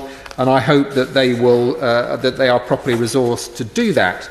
So there is a worrying picture, I think, domestically, where we do need to be aware. The police need to be aware. Ofcom need to be aware. The government and social media providers need to be aware, as we do as individual members of Parliament, and not become complacent about our democracy and the ability for people of different faiths to practice their religion here openly and freely. Now, I'll just briefly move on to perhaps the international aspect of this, which many members have focused on as well, starting with Algeria. Now, we were fortunate in getting a meeting with the Algerian ambassador some months ago, and I think it was a very cordial and frank meeting. I think my only concern about it was that there didn't seem to be a recognition there was actually an issue. And I'm afraid that, I think, to a great extent, and the Honourable Lady for Mitcham Morden may be able to confirm this, the impression we got when we met with the Deputy High Commissioner from Pakistan, there didn't seem to be an acceptance that there was, in fact, an issue for the community. And we were asked to, having read out some quite detailed evidence, were asked to provide more evidence to demonstrate that there was a problem. Well, I think many members today have referred to the problems that exist in Pakistan, and I think there does need to be recognition on the part of the Pakistan High Commission here that there is a problem. So in relation to perhaps the third country which others mentioned is Indonesia. Now, the Christian Solidarity Worldwide provided us all with some very excellent briefings for today, and they have suggested some recommendations for the UK government. I'm not sure whether the Minister received the briefing from CSW, but I will briefly refer to them for him if he didn't. And that was, first of all, in relation to Indonesia, that the government should perhaps be a bit more circumspect when they describe Indonesia as being a role model of tolerance, because the evidence, unfortunately, is that as far as the Ahmadiyya Muslim community is concerned, that is not necessarily the case. They, as does Pakistan, has the same issue with blasphemy laws. Now, I think as a country we should probably recognise that in fact we only abolished our blasphemy laws 10 years ago, so we haven't exactly done it that long ago ourselves, but we are in a position where we can advocate now that countries abroad should get rid of their blasphemy laws, and Indonesia falls into that category. They passed an anti-Ahmadiyya Muslim decree in 2008, which I hope the government would push to be repealed. There are various concerns around perhaps the need for them to extend human rights education, including the principles of freedom of religion, a need to promote interfaith dialogue, protect and promote the rule of law, and a request that the government for Indonesia invite the UN Special Rapporteur on freedom of religion or belief to visit the country with unhindered access. So those are some very specific recommendations for the Minister, and if he hasn't in fact had this briefing, I will give it to him at the end of the debate, and he'll have not only what I said on the record but also have the briefing to refer to. And Christian Solidarity Worldwide also flagged up a number of very specific recommendations in relation to Pakistan, and the first one being the repeal of blasphemy laws, the second one being the repeal of section 298, which is the section which means that Ahmadiyya Muslims cannot say they are Muslims, either directly or indirectly. evidence that there are prosecutions taking place of those who attack Ahmadi Muslims in Pakistan, a need to reform the curriculum.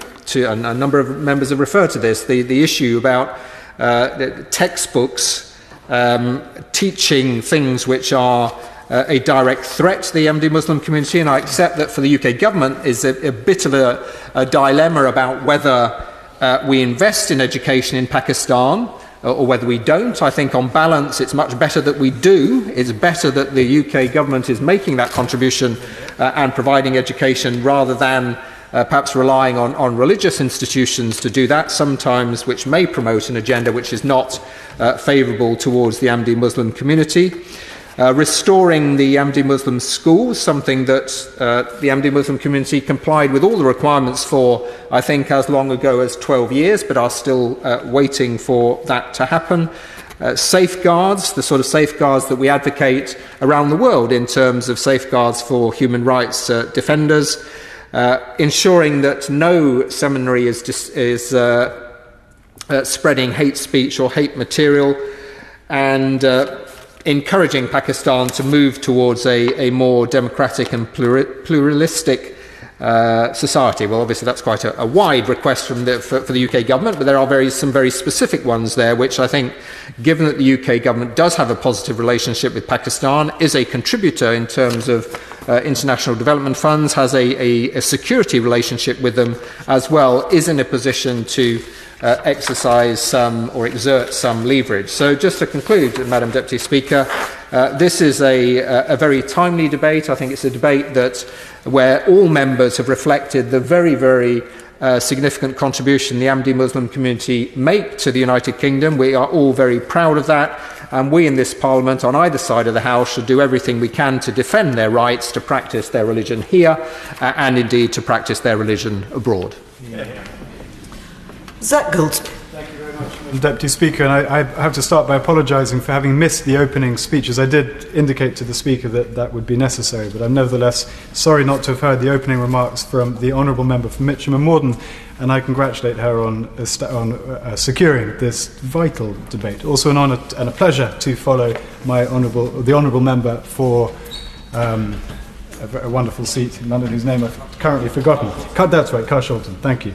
All of his comments, in fact, are comments which I wholeheartedly endorse. I've been hugely fortunate over the time that I've been an MP, and I have to admit not much before I was elected in 2010, to see firsthand the incredible contribution made to this country by the Ahmadiyya community.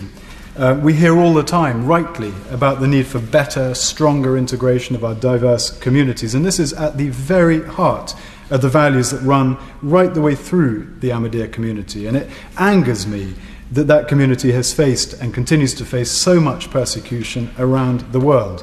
Their motto, which we've already heard a number of people repeat, love for all, hatred for none, which colleagues will remember was plastered across buses in 2011, paid for, in fact, by the Ahmadiyya community. And it shines out from absolutely everything the Ahmadiyya community does. And colleagues will also remember last year, following those appalling attacks just across the road from here, scenes of Muslim women from London's Ahmadiyya community holding hands in solidarity, in condemnation of the violence that we had seen. I want to highlight very briefly the 10-year partnership between the Royal British Legion and the Ahmadiyyan Muslim Youth Association, an extraordinary organisation which raised over £200,000 for the Poppy Appeal. The same organisation runs blood drives, elderly home visits, feeding the homeless, charity events, green initiatives, and all kinds of green initiatives, peace conferences, interfaith meetings, and so much more than that besides.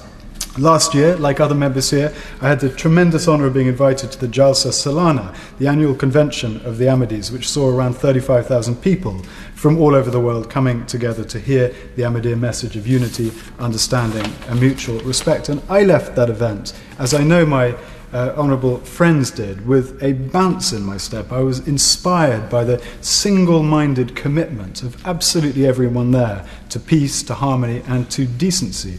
And I feel very lucky that we have such a thriving Ahmadiyya community right here in this great city.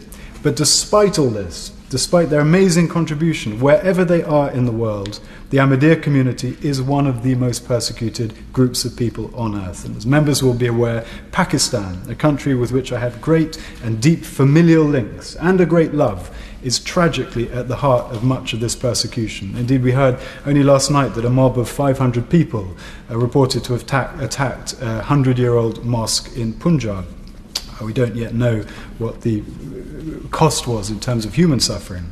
In that country, there exists deep structural and institutional prejudice against Ahmadis. And by defining in law that Ahmadis are not Muslims, Pakistan has justified decades of religious persecution against them and denied them anything resembling religious freedom. Those who've killed Ahmadis for their faith are often hailed as heroes. Ahmadi figures from Pakistani culture and history are simply deleted from the school curriculum. And the use of blasphemy laws, as the Honourable Member mentioned in his speech before mine, the use of those laws against Ahmadis can see them imprisoned or even put to death simply for expressing their beliefs. And if anyone is in any doubt, I would recommend that they read a copy of the 2016-2017 report by the Asian Human Rights Commission. It's called Ahmadis in Pakistan Face an Existential Threat. But it's not just Pakistan. In Algeria, Ahmadis have been detained and forced to worship in secret. In Indonesia, a country, by the way, with proud traditions of religious tolerance, government ministers have called for a ban on the Ahmadiyya Muslim faith altogether. But most depressingly, anti-Ahmadi persecution exists in the UK as well. Leaflets have been circulated outside mosques and in universities across the country, calling even for the murder of Ahmadis. And I've seen similar in my own constituency in Kingston a few years ago. And much of it is anonymous, but it's not always anonymous. Extremist clerics have called on fellow Muslims to sever all ties with the Ahmadi community. In 2010, the Imam of the Tooting Islamic Center demanded a total boycott of Ahmadi-owned businesses. And an organization called Katme Nabuwat, which has already been mentioned, in Pakistan, incidentally, the same organization calls for the elimination of Ahmadis. It has offices here in the UK. And the organization congratulated all Muslims after the murder in 2016 of Ahmadi shopkeeper Ahsan Shah, who was killed for being Ahmadi. And appallingly, that organization has been an affiliate of the otherwise respected Muslim Council of Britain. I have to say that the MCB have since set up a panel to look at the group. But why on earth do you need a panel when that group has quite openly and brazenly celebrated the murder of people whose version of Islam that they don't like? I think even calling a panel to examine such a phenomenon is an insult. And to add to that insult, two of the members that they put on that panel have strong ties to the very group they're investigating. One of them gave a speech shortly before saying, I quote, having any sort of ties with them, Ahmadis, is far worse than being addicted to drugs and alcohol. I'm humbly requesting you, do not meet them or your faith will suffer from an incurable cancer. Leave this place with the promise that not only will you sever all ties with the Ahmadis, but also with anyone who sympathizes with them. Well, that includes, I guess, all of us in this chamber today. So this is not just an international problem. And I do think we need to be much, much tougher on those propagating anti-Ahmadi hatred in the UK. When leaflets are distributed advocating violence or boycotts against the Ahmadis, we all need to speak out as one, more strongly. And law enforcement needs to clamp down on it and pursue those making these threats and incitements in a much more robust manner than we have seen in recent years. As well, of course, as condemning the actions of governments overseas. The UK must use its considerable historical and cultural ties with Pakistan and other nations to call for an end to inhumane laws that criminalise innocent people simply for expressing their beliefs. The Ahmadiyya Muslim community has faced persecution and hate, not with violence, but with extraordinary dignity and extraordinary compassion. And I believe they deserve every single bit of support that we can provide here and abroad. Thank you. Jim Shannon. Madam Deputy Speaker, it's not often speaking on a Thursday afternoon that I realise I've got 2 hours and 40 minutes to speak. I'm joking, Madam Deputy Speaker. I know I haven't. It's only a joke, I'm only joking. For everybody else in the chamber, they're very relieved probably to hear that as well, I suspect, you know. But we have a very serious issue before us, and I just want to, if I can, first of all, commend the Honourable Lady for Mitcham Morden for her efforts to achieve this debate and for her commitment to the Ahmadiyya Muslim community. She introduced this debate with compassion, with deep interest, with feeling, and I think every one of us in this House are indebted to her for setting the scene, and thank you very much for that, because I think it's something that we all appreciate. Just last December of 2017, I attended an interfaith event in Omagh in County Tyrone, which was organised by the Ahmadiyya community, the very community that we're referring to today. I was really pleased to be invited, to be honest with you, because I'd met some of the people here over at some of the events here in the mainland. But they actually put together an interfaith event in Omagh, and to that event they invited Muslims, Sikhs, Protestants, Catholics, Jehovah's Witnesses, and many other faiths and beliefs were represented. Many of them travelling from the Republic of Ireland as well, but to share in the positivity of this truly cross-border, cross-community event. Very impressed by the commitment of the Ahmadiyya community there to worshipping in their own way, but also to bring together people from all walks of life, and how great that was to have that in Northern Ireland, and to have probably 120, 130 people from across the community. I believe that we can all learn a lesson from their inspiring example, a salutary lesson for us. I've also been, as an honourable member for Carshalton and Wallington and others have referred to, I'll just say to the honourable member, we may have a very different opinion on Brexit, but I'll tell you something, on this issue, on human rights issues, on persecution, him and I agree on almost everything to the very line and letter, and I commend him for all the hard work that he does as well in this house, as others do. The Jalsa Salana, I've spoken at their events in the last 2 years. I'm very fond of some of the spicy food that they have, Madam Deputy Speaker, and it's nice to get away and enjoy those things as well. But also, you cannot ignore or not feel to be touched by the love and warmth that there are at those occasions. I think any of us have been to it will come away with the honourable member who spoke before me said he came away with a warmth and a goodness in his heart. I think we'll all be the same. I was also fortunate enough this week to participate in another excellent event, the Westminster Hall debate on the persecution of Christians. One thing that stands out to me from that debate and this one is that in many countries where Christians are persecuted, Ahmadiyya Muslims and indeed many other religious and belief groups are also persecuted. And as chair of the APPG for freedom of religious belief and also chair of the Pakistan Religious Minorities, I have come to understand that to protect freedom of religious belief for any one group means to protect freedom of religion's belief for all. So it's very clear, when I speak, as I do for the Christian community, I speak for those of other faiths, and indeed, Madam Deputy Speaker, those of no faith. And that's what we should all be doing, and I believe that's what we all do. When any one group is persecuted for their beliefs, it's a statement that human rights do not apply to everyone. When such a poisonous thought exists in a society, no one is safe. And I quote the Reverend Dr. Martin Luther King Jr., who famously said, and his words are important words to be recorded and answered in this chamber, "Injustice anywhere is a threat to justice everywhere. No one is free until we are all free." Take those words and think about them and how important they are. They encapsulate this debate and where we are. Therefore, it's vital for people of all faiths and none to follow the example of the Ahmadiyya Muslim community and to come together to stand up for the right to freedom of religious or belief for everyone. In that spirit today, I will speak out about the persecution of the Ahmadiyya Muslim community in Pakistan, and then later about practical steps that Her Majesty's government and indeed the Minister, pleased to see him in his place as always, and know that his response will encapsulate the feeling and the passion and the beliefs and the words and the thoughts of us all in this chamber, and I have absolutely no doubt about that, as indeed will the Shadow Minister as well in her contribution, which she'll make shortly.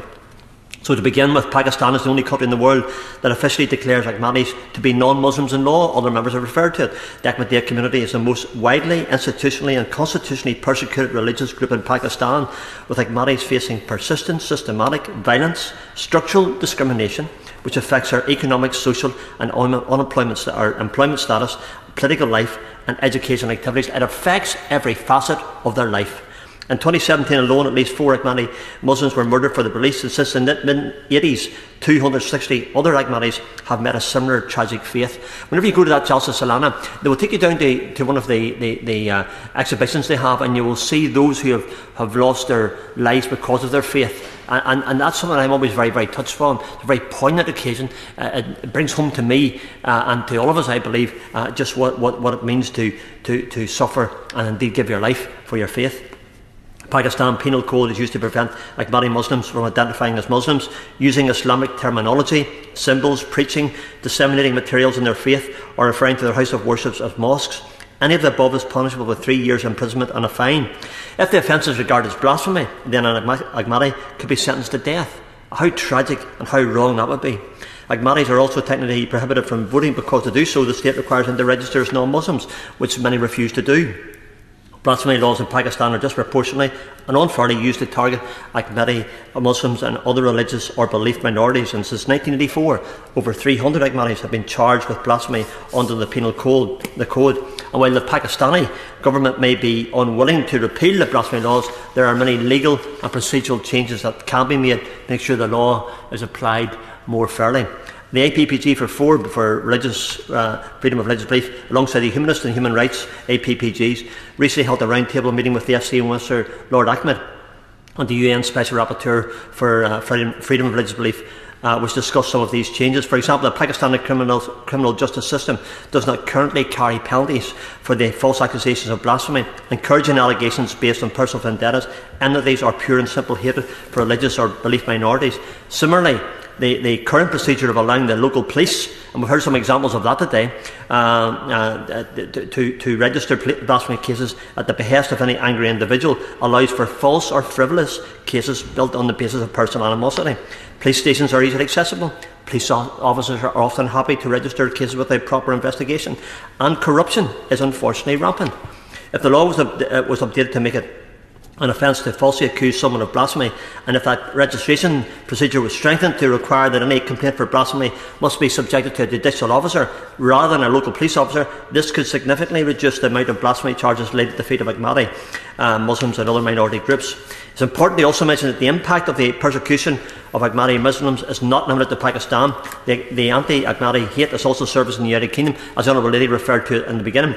The extreme example of the brutal murder of the Glasgow of Ahmadi shopkeeper Assad Shah in 2016, killed for his faith. Other members have referred to calling for members of the Ahmadi Muslim community to be killed, have been repeated in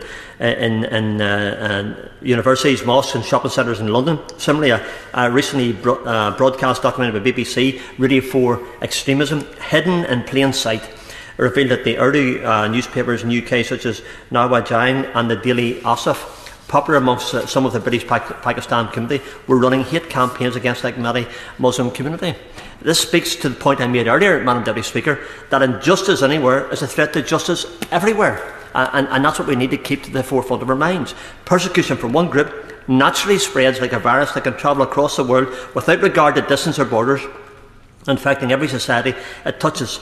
Therefore, it is vital to tackle this persecution wherever we find it.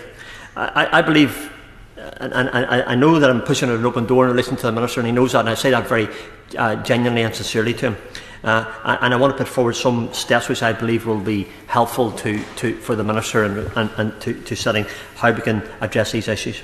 I think there's a number of them. The first one is to develop strategies to advance forward in countries with severe freedom of religious belief restrictions.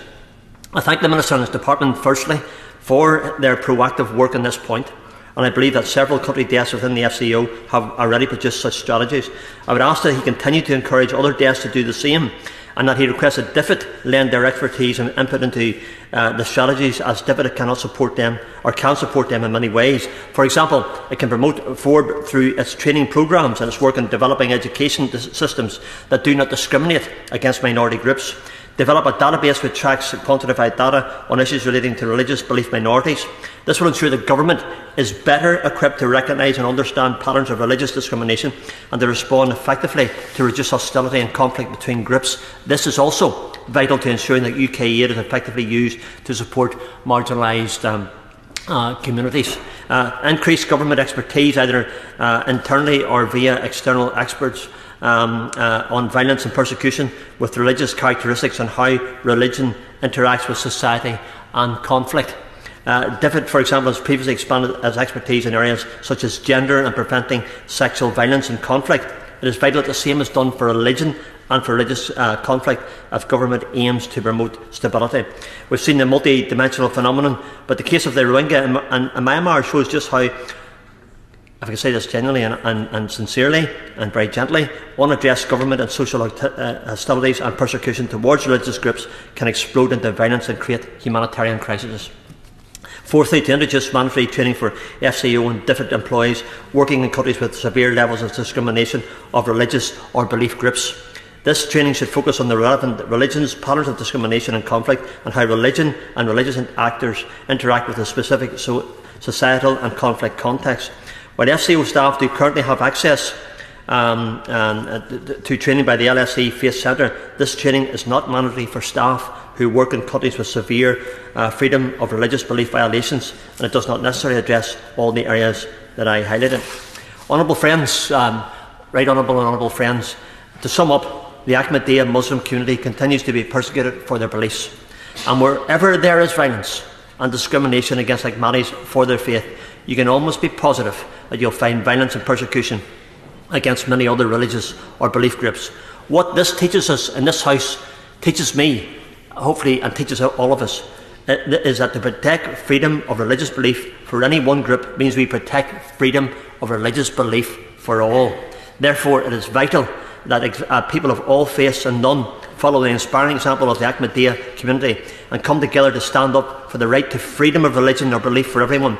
And I believe that there are many practical steps that Her Majesty's Government and the Minister and ourselves in this House can take to increase its capacity to do this. It can develop strategies to advance freedom of religious belief in countries with severe freedom of religious belief restrictions. Develop a database which tracks quantitative data on issues relating to religious and belief minorities. Increase government expertise on violence and persecution with religious characteristics. Introduce mandatory training for FCO and different employees working in countries with severe levels of discrimination of religious belief groups. Through taking these steps, Madam Deputy Speaker, the Government can dramatically improve its capacity to promote freedom of religious belief, to guarantee the fundamental rights of Ahmadi Muslims and other groups across the world. I'd like to sincerely thank the Minister for his hard work in this area. We're deeply indebted to him for that, and I encourage him to give serious consideration to these recommendations. I look forward very much to hearing his remarks. Thank you, Madam Deputy Speaker. Patrick Grady. Thank you, Madam Deputy Speaker. Assalamu alaikum. And I want to join, as others have done, in sending best wishes to all of those around the world observing Ramadan. As someone who struggles to observe Lent on an annual basis, I think Ramadan is an even stricter discipline, and people's commitment to observing that is something we can all learn from.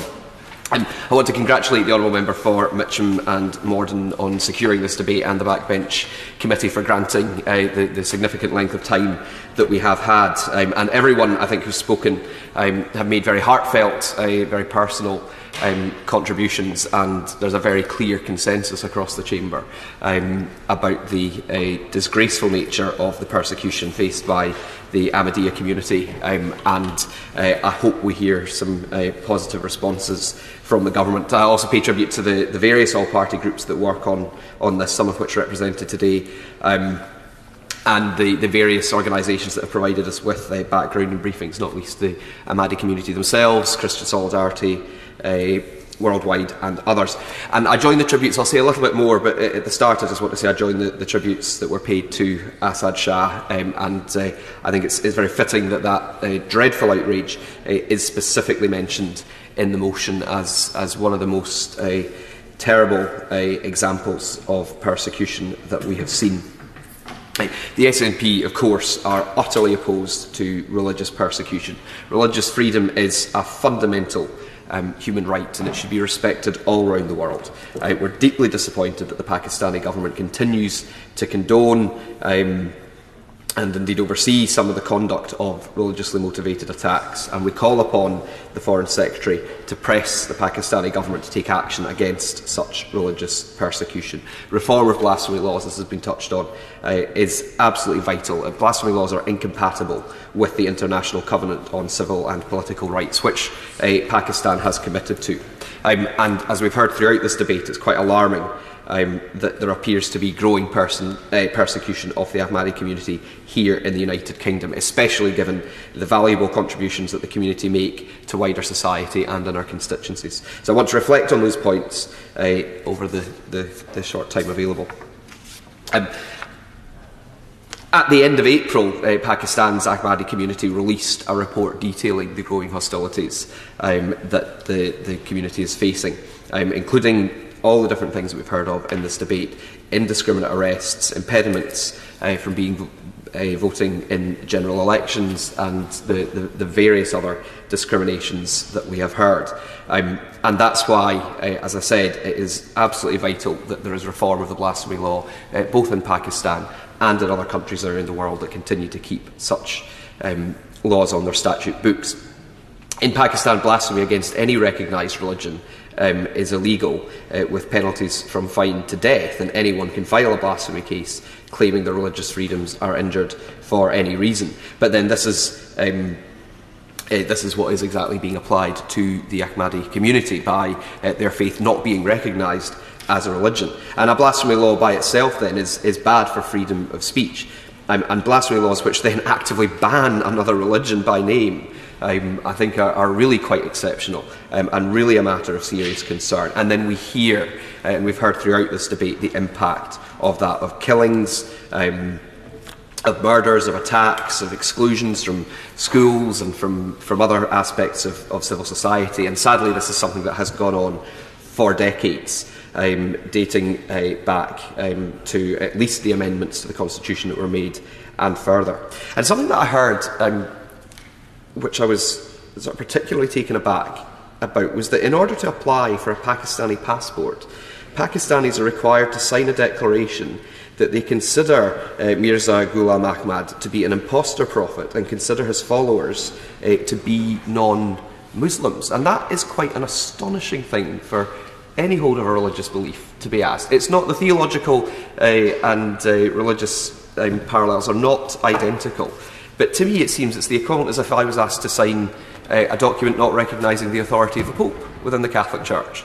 And that would just be astonishing. I mean, that, you know, it's very difficult to comprehend, although as the member for Carshalton and Wallington said, it's not that long since we have had blasphemy laws taken away, and there was a form of religious persecution or religious discrimination in this country for many years, but we have moved beyond that, and we have to continue to hope that we can encourage other countries to do the same, because as others have said in the debate, once we start to see some form of state-sponsored discrimination against any minority or particular community or faith group, there's a very real risk that that becomes the thin end of the wedge, and that experience and persecution begins to be felt by other minority groups, or indeed anyone that doesn't subscribe to the position being put forward by the state. And as we've heard again from members across the House, while some of the worst and most concentrated abuse of the Ahmadi is taking place in Pakistan, there is growing persecution around the world.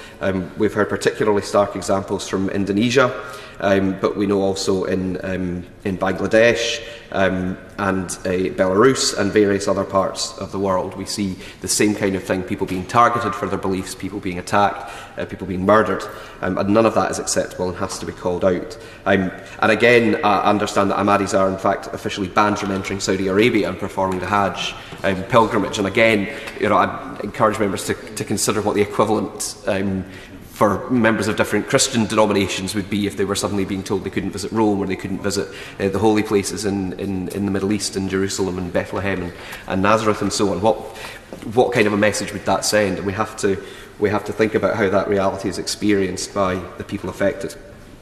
And we have sadly seen this persecution in our own doorstep, and a number of members from Scotland earlier spoke about the experience of Asad Shah, as have others who have contributed to the whole debate. And I was the Right Honourable Member for Putney, in fact, made the very true point that the root of that attack appears to have been because he was wishing his Christian customers, and indeed I think his customers more generally, a happy Easter. That they were living out, as the member for Sutton and Cheam has said, they were living out that love for all and hatred for none, and yet that was one of the motivating factors in the murder of Mr. Shah.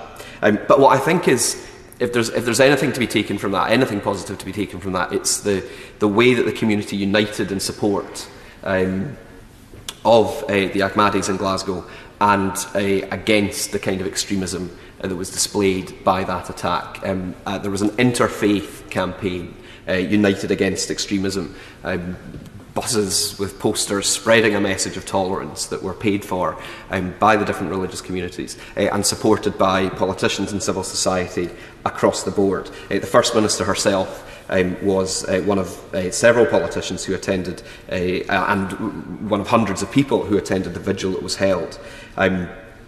Ahmad Oswu Kundanu, who's one of the leaders of the Ahmadi community in Glasgow, and who I know very well. I think every MP in Glasgow has got to know him over the last few years since we've all been elected. Called on all Muslims to condemn the killing of Shah, and he said that the message of intolerance that was spreading was unacceptable. And he and others invited the First Minister to a peace symposium in their mosque, which is in the constituency of my honourable friend, the member for Glasgow Central.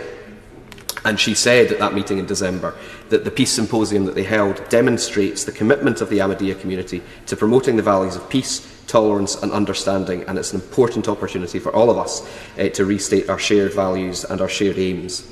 And following that incident, the Scottish Government launched a review of the suite of laws covering hate crime offences in Scotland to ensure it remains fit for purpose in the 21st century. And the Minister for Community Safety, Annabel Ewing, in launching that review in January of last year, said, "Racism, intolerance and prejudice of all kinds are a constant threat to society, and while Scotland is an open and inclusive nation, we are not immune to that threat." And that is absolutely correct. We have to have constant vigilance. And we've heard again from members across the Chamber of other incidents across the United Kingdom of intolerance and bigotry being directed towards the Ahmadi community. The very worrying, the member for Richmond Park, I think, spoke about the distribution of leaflets at universities calling for attacks on members of the Ahmadi community. And in May 2018, as we heard, there's been the issues at Oxford University. And all of that, I think, is very concerning indeed. So, as I say, we are disappointed, deeply disappointed, that the Pakistani government continues to condone and oversee the conduct of religiously motivated attacks. And we call upon the Foreign Secretary and the Ministers to press the Pakistani government to take action against religious persecution. It was in 2013 that the Foreign Office first listed Pakistan as a country of concern over its human rights record, and that was particularly down to its record on freedom of religion and belief. So an update from the Minister now on how it is acting on this, what representations it continues to make through diplomatic channels, I think will be very welcome. What discussions are taking place at a global level through the United Nations and other forums on persecution in the Middle East and other Muslim majority countries. And various members made points that I think it would be important to hear a response from the Minister for. And the concept, the member for Slough, who's not longer in his place, but he suggested the idea of a global ambassador for religious freedom, and I believe an equivalent has been appointed in the United States. The support for refugees that the member for Kingston and Surbiton raised, I think, is absolutely vital. We must show ourselves welcoming and be willing to offer refuge to people who are fleeing persecution and hostility. And some of the other recommendations that have been made by Christian Solidarity worldwide and others that the member for Carshalton and Wallington spoke about action that can be taken in Indonesia and elsewhere, I think it would be helpful to hear. And the monitoring of rising violence in the UK and what steps are being taken to tackle this and promote solidarity with the community, and what steps the government is willing to take to work with the devolved administrations in promoting that kind of tolerance, I think would be useful as well.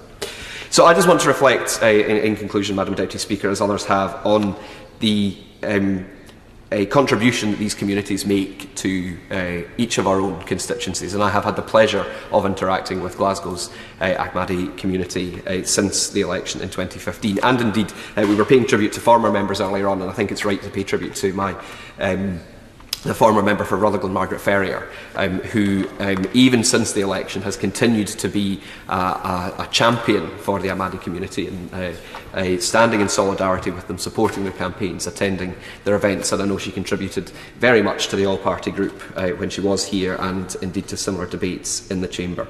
But the community in Glasgow, much as the other communities that we've heard here, respond incredibly in spite of and in the face of violence and persecution. They respond, as the member for Sutton in particular said, they respond with peace and love and tolerance and active involvement in their community, showing what a positive contribution can be made, whether that's the fun run that they organise annually in Glasgow. The funding often goes to the Children's Hospital in Glasgow, litter picks, making their space, their mosque available for wider community events, the peace symposiums, many of which I've had the privilege of attending, and indeed, as the member for Strangford said, you're always guaranteed a memorable catering experience as well when you take part. And so, as I say, that experience just stands in such stark and welcome contrast to the violence and persecution that the community is experiencing,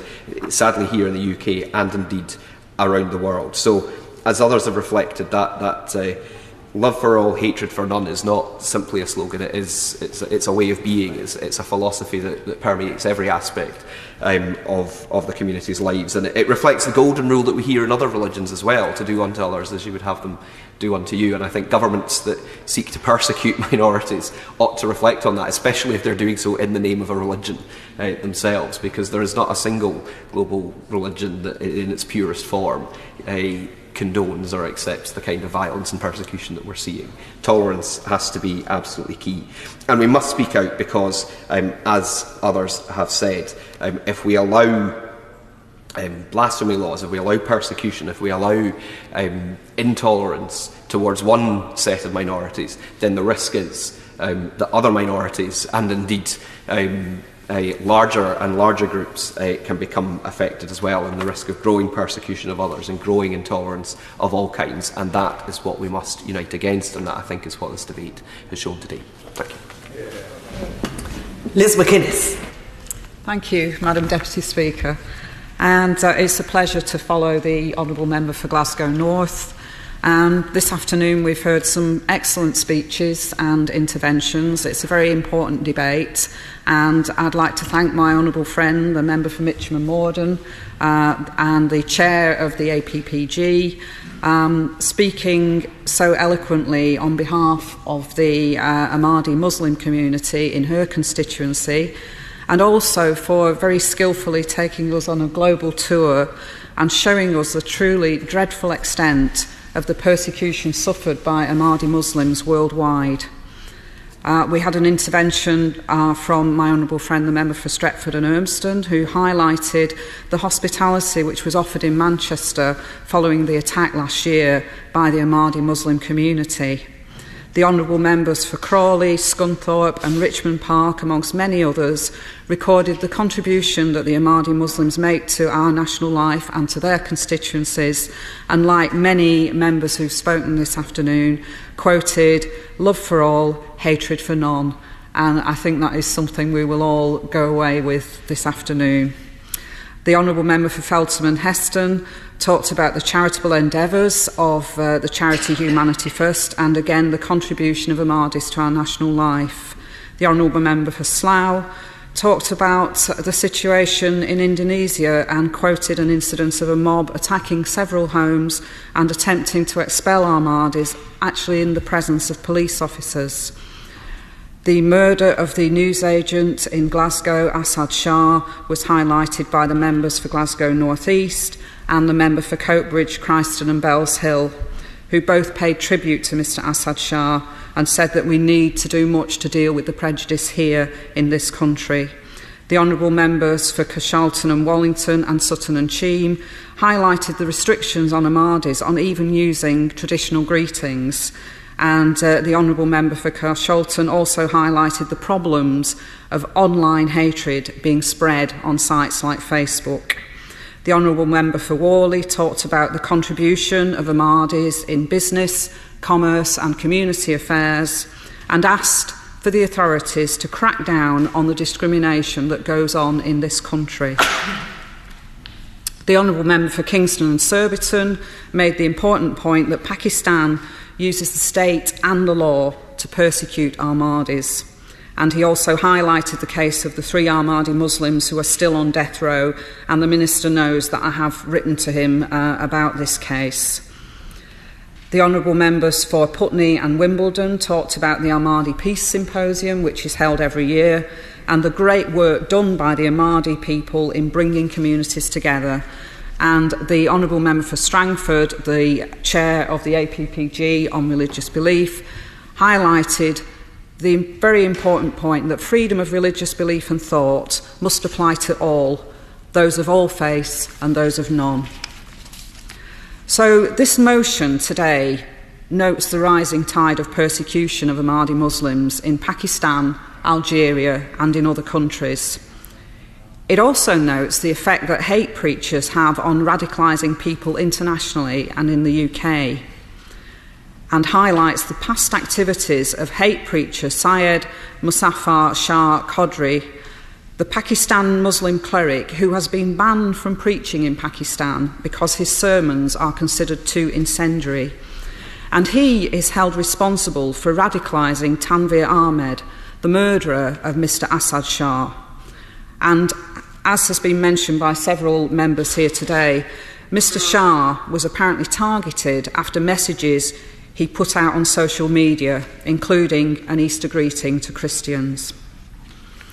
And this was highlighted by the Honourable Member for Putney, as well as the Honourable Member for Glasgow North.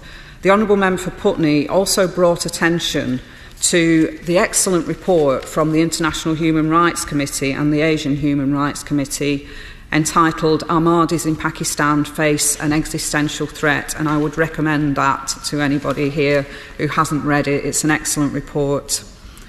The motion also calls on the government to make representations to the governments of Pakistan and Algeria on the persecution of Ahmadis, and to make more stringent the entry clearance procedures to the UK for hate preachers by ensuring that entry clearance hubs and the Home Office have adequate numbers of Urdu speakers to monitor visa applications and online radicalisation.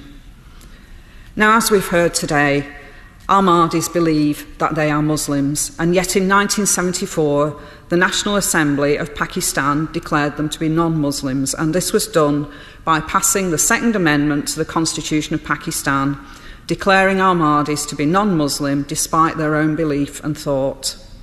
Pakistan's blasphemy laws remain a key area of concern.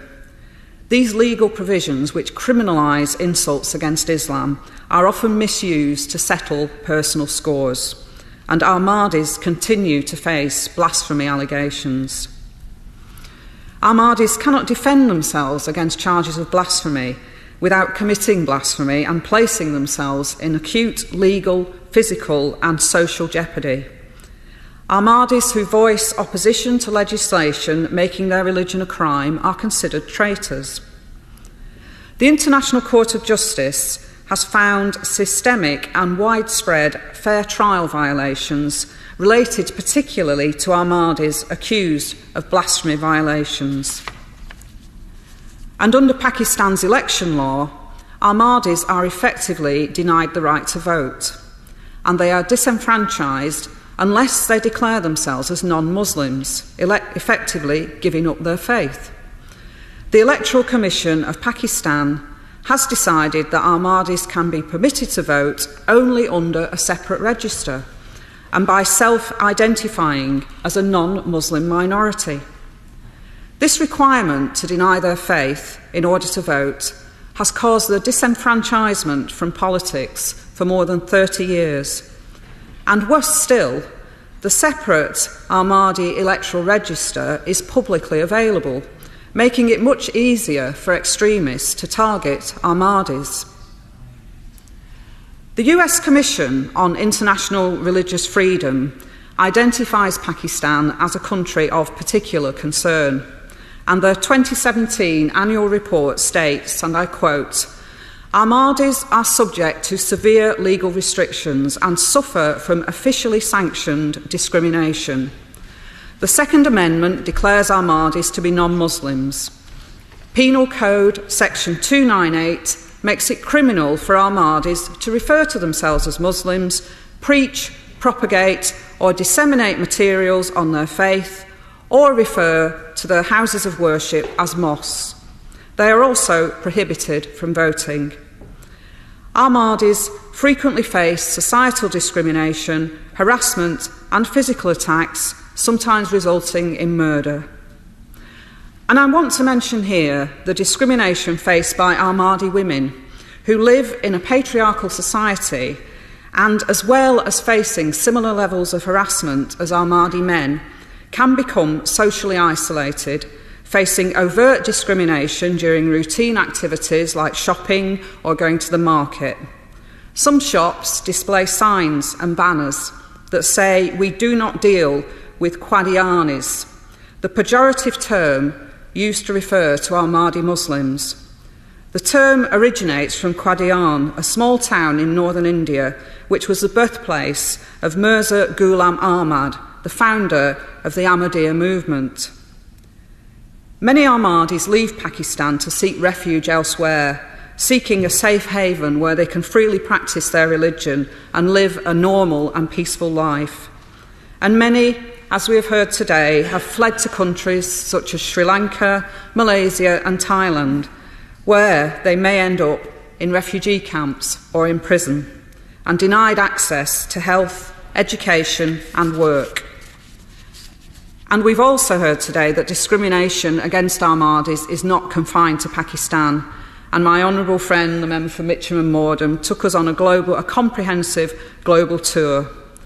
Human Rights Watch report that in Algeria, whose Ahmadi minority amounts to around 2,000 people, around 280 had faced criminal trials in 2016 for denigrating tenets of the Islamic faith or taking part in unauthorised association. Algeria's Religious Affairs Minister, Mohamed Aissa, has made disparaging remarks about Ahmadis, stating that they are not Muslims and suggesting that the community is part of a wider Israeli conspiracy to destabilise the country. In Indonesia, Ahmadis were declared deviant by that country's top Islamic body in 2008. Ahmadi leaders complain of intimidation since 2005 and that their prayers and activities have been banned in many districts. In February 2011, 20 Ahmadis were attacked on the Java Peninsula by about 1,500 radicals. 3 members died and 5 were severely injured. In Egypt, the Interior Minister has issued orders for the arrest of 25 innocent Ahmadi Muslim men and women. In Burundi, the Secret Service raided the Ahmadi Mosque in Bujumbura city and arrested 13 children and youths who were attending a religious education class, and these children were arrested on alleged charges of terrorism.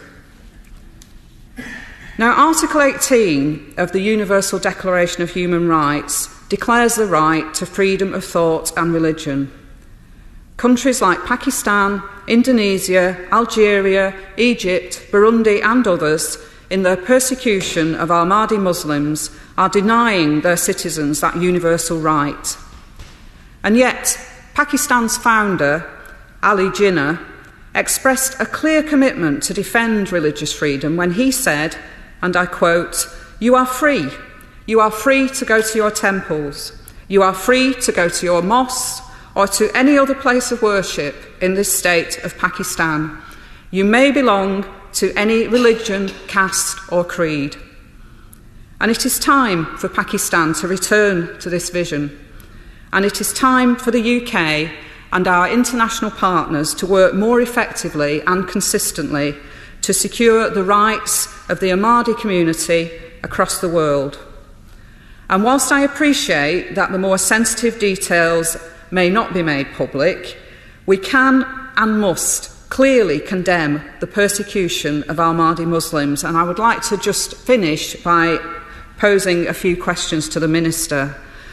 Will the Minister call upon the Governor of Pakistan to pay particular attention to the findings of the International Court of Justice and to call for processes to ensure that Pakistan judicial processes deliver fair trials for Ahmadis and for other persecuted groups?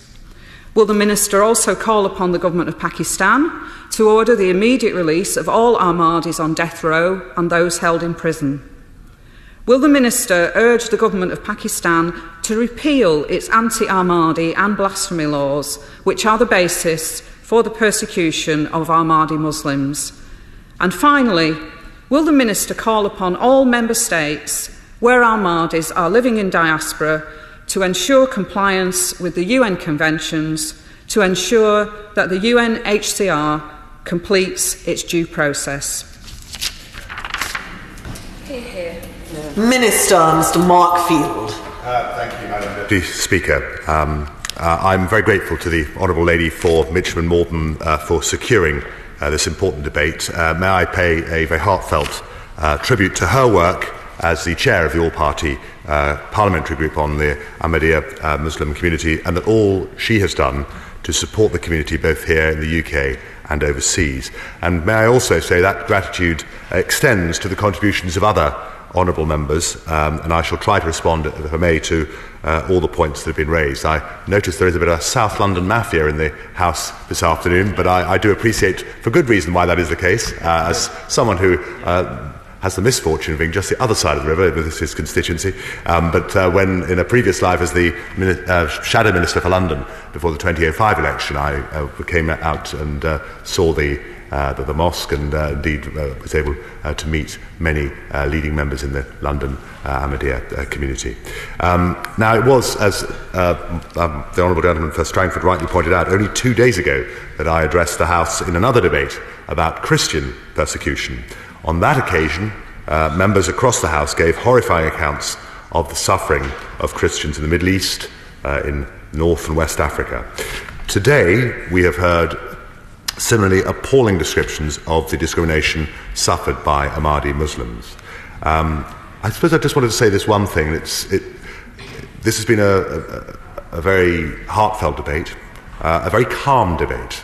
And whilst it is calm, I hope that the world outside, and in particular a number of the countries that have been mentioned today who clearly do discriminate against Ahmadi populations, do not think that calm doesn't underpin a certain amount of anger, real sense of mission that I think many of us will try to have in this regard, because the plight of the most peaceable of communities is something that should certainly hit all of our hearts, but it's something that I hope that we can continue to work consistently and persistently in relation.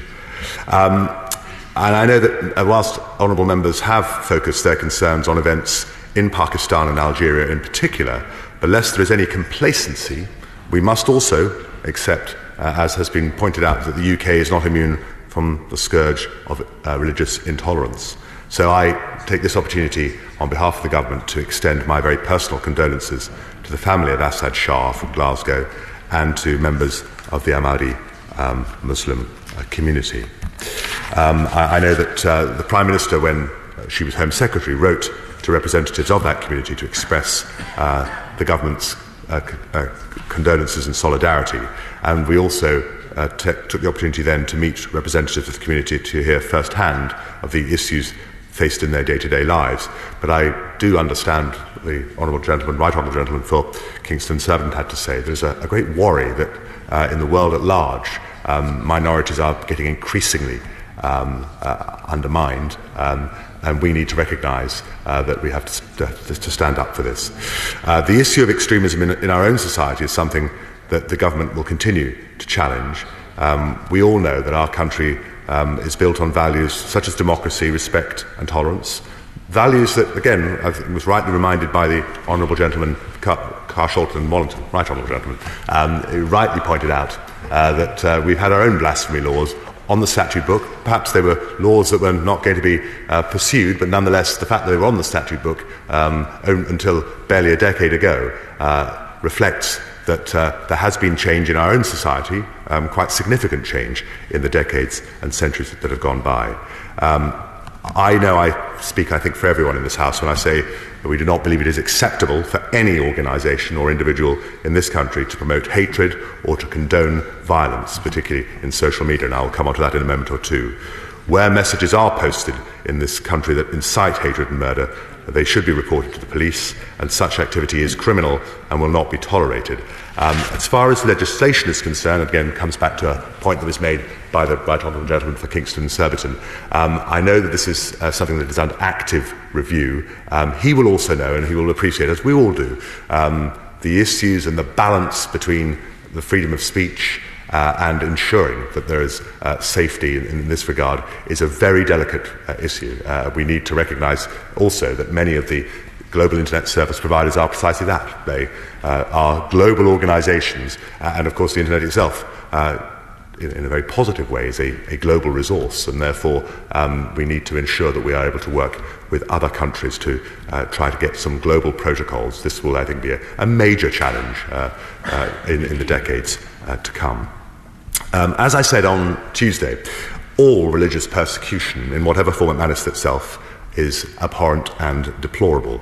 Governments, religious groups, and right-minded people must both condemn these incidents wherever they occur and do everything they can to bring it to an end. And that's why we will continue to work tirelessly to promote and defend the rights of people of all faiths and none all around the world, so that they can practice their faith or belief without fear or discrimination. Now, I tried to explain our approach to defending freedom of religion or belief internationally in some detail on Tuesday, so I won't rehearse the same points today, but I would like to address some very specific issues raised in the motion, which, if I may say, was extremely comprehensive, about the prosecution of Ahmadi Muslims overseas and on UK policy on counter-extremism. I'm going to be travelling to Indonesia in August, and I am very happy to ensure that the very specific points made by the Honourable Lady will be brought up in the context of that visit. I have had visits and will have future visits to Sri Lanka, Malaysia and Thailand, and again the specifics and the concerns raised here will be brought up.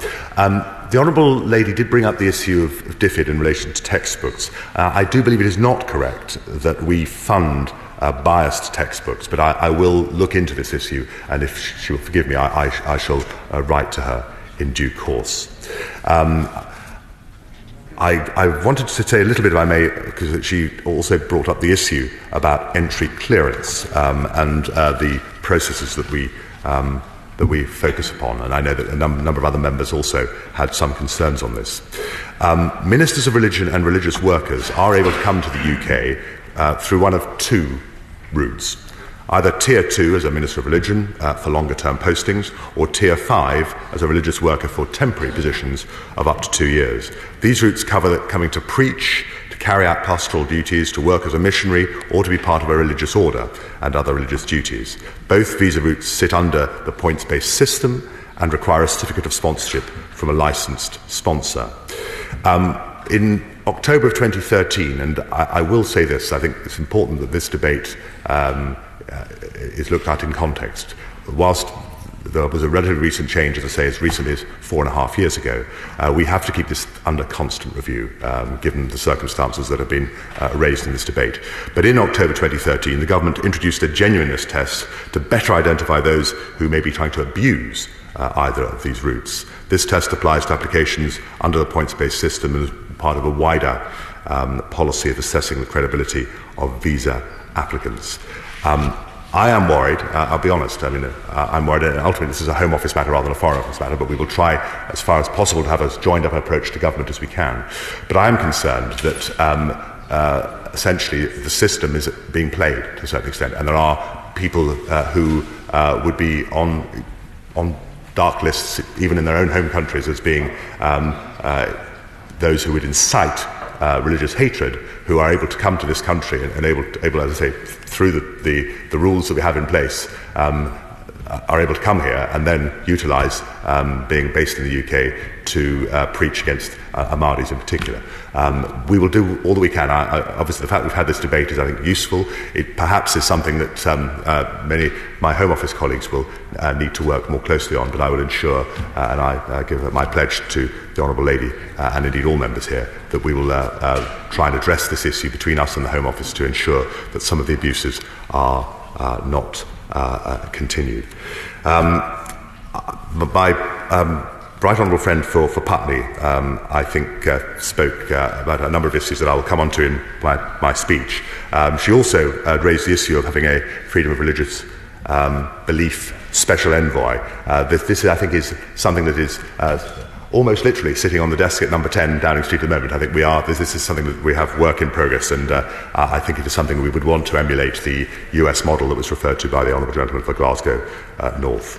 My honourable friend for Wimbledon is a very close and long-standing friend of mine, and I fear, one slight matter of fact, it is indeed 19 rather than 18 years ago since his selection as the candidate. I only know that because we are such good friends that we had a celebratory dinner with our wives within a matter of a few days of that particular event. But I will speak to the Home Office about domestic persecution-related issues. He's not here today. At the moment, I understand he's had another pressing meeting that he was going to go to, but I'm sure he will read Hansard very avidly. He touched on an issue that again came up with a number of others about the issue of hate preachers.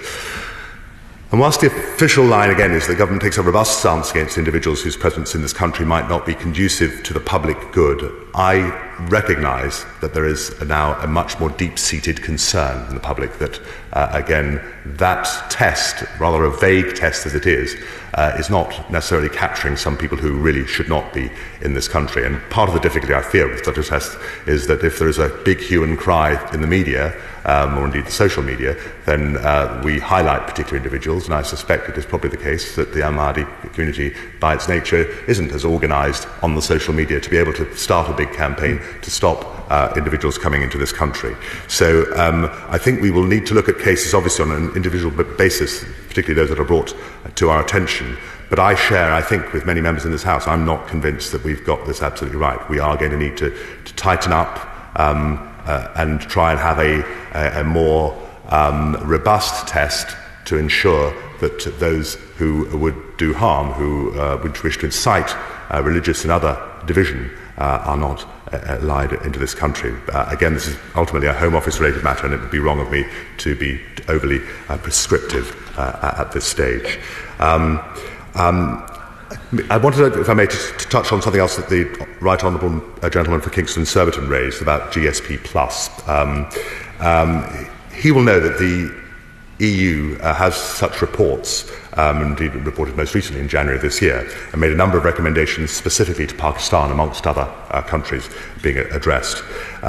With our European Union partners, we will continue to press Pakistan in that regard. He also made some rather thoughtful points. I think he recognised that this wasn't necessarily a place for immediate action, because one of the difficulties with putting countries onto a blacklist or taking them off a blacklist is that it becomes quite difficult to move away from inertia and not have therefore having a list of priorities of what have to be done. And there can be dangers in going down that route. I certainly think it is important we work with international partners, whether within the EU or in the time to come within the broader international community. But I think he makes a very fair point, and I will take this opportunity to revisit precisely where we were with GSP+.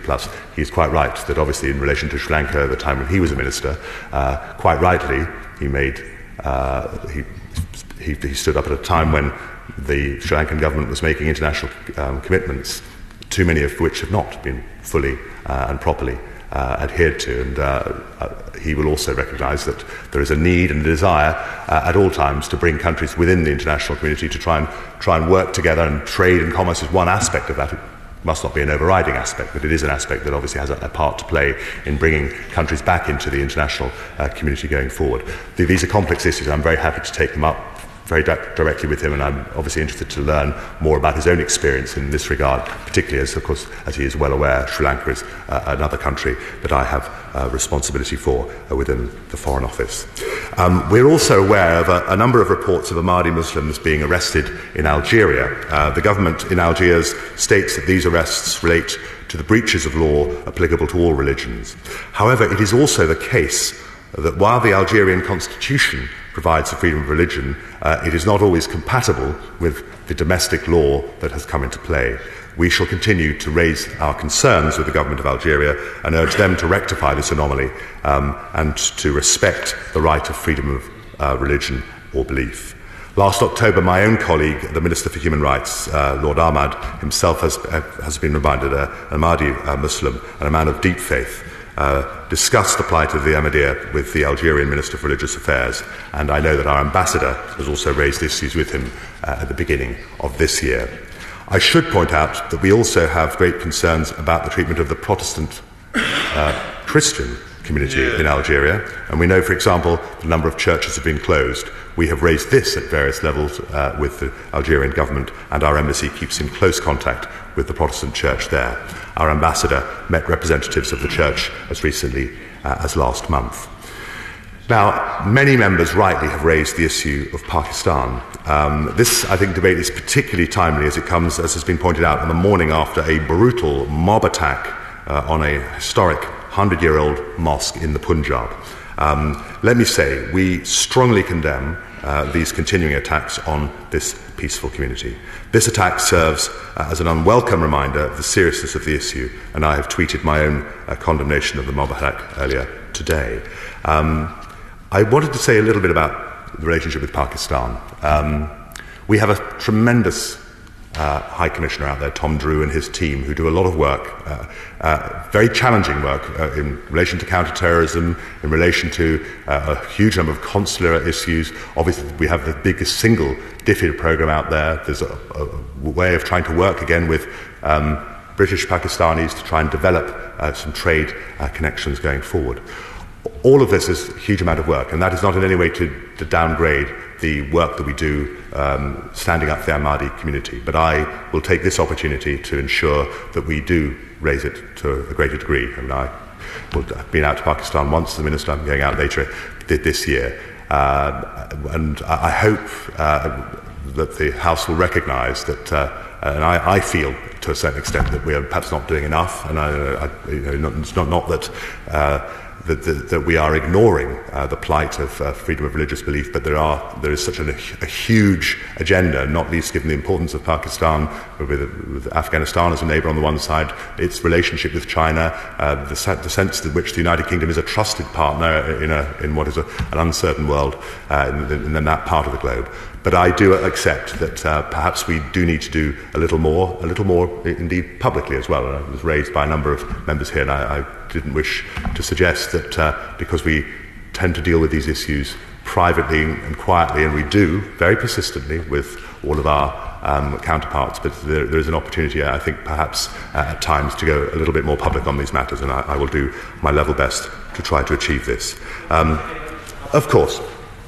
And Minister, sometimes when you look at the issues in Pakistan and indeed across the world, it's about getting the people that we speak to at high levels of governmental responsibility, is getting that down to the lower levels where it then branches out.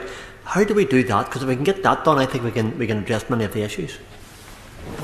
I think the Honourable Gentleman is right. I mean, obviously, we do get to the highest level of access at the leading political leaders, and clearly we're now in also, as many members will be aware, in a pre-election period here in Pakistan, which is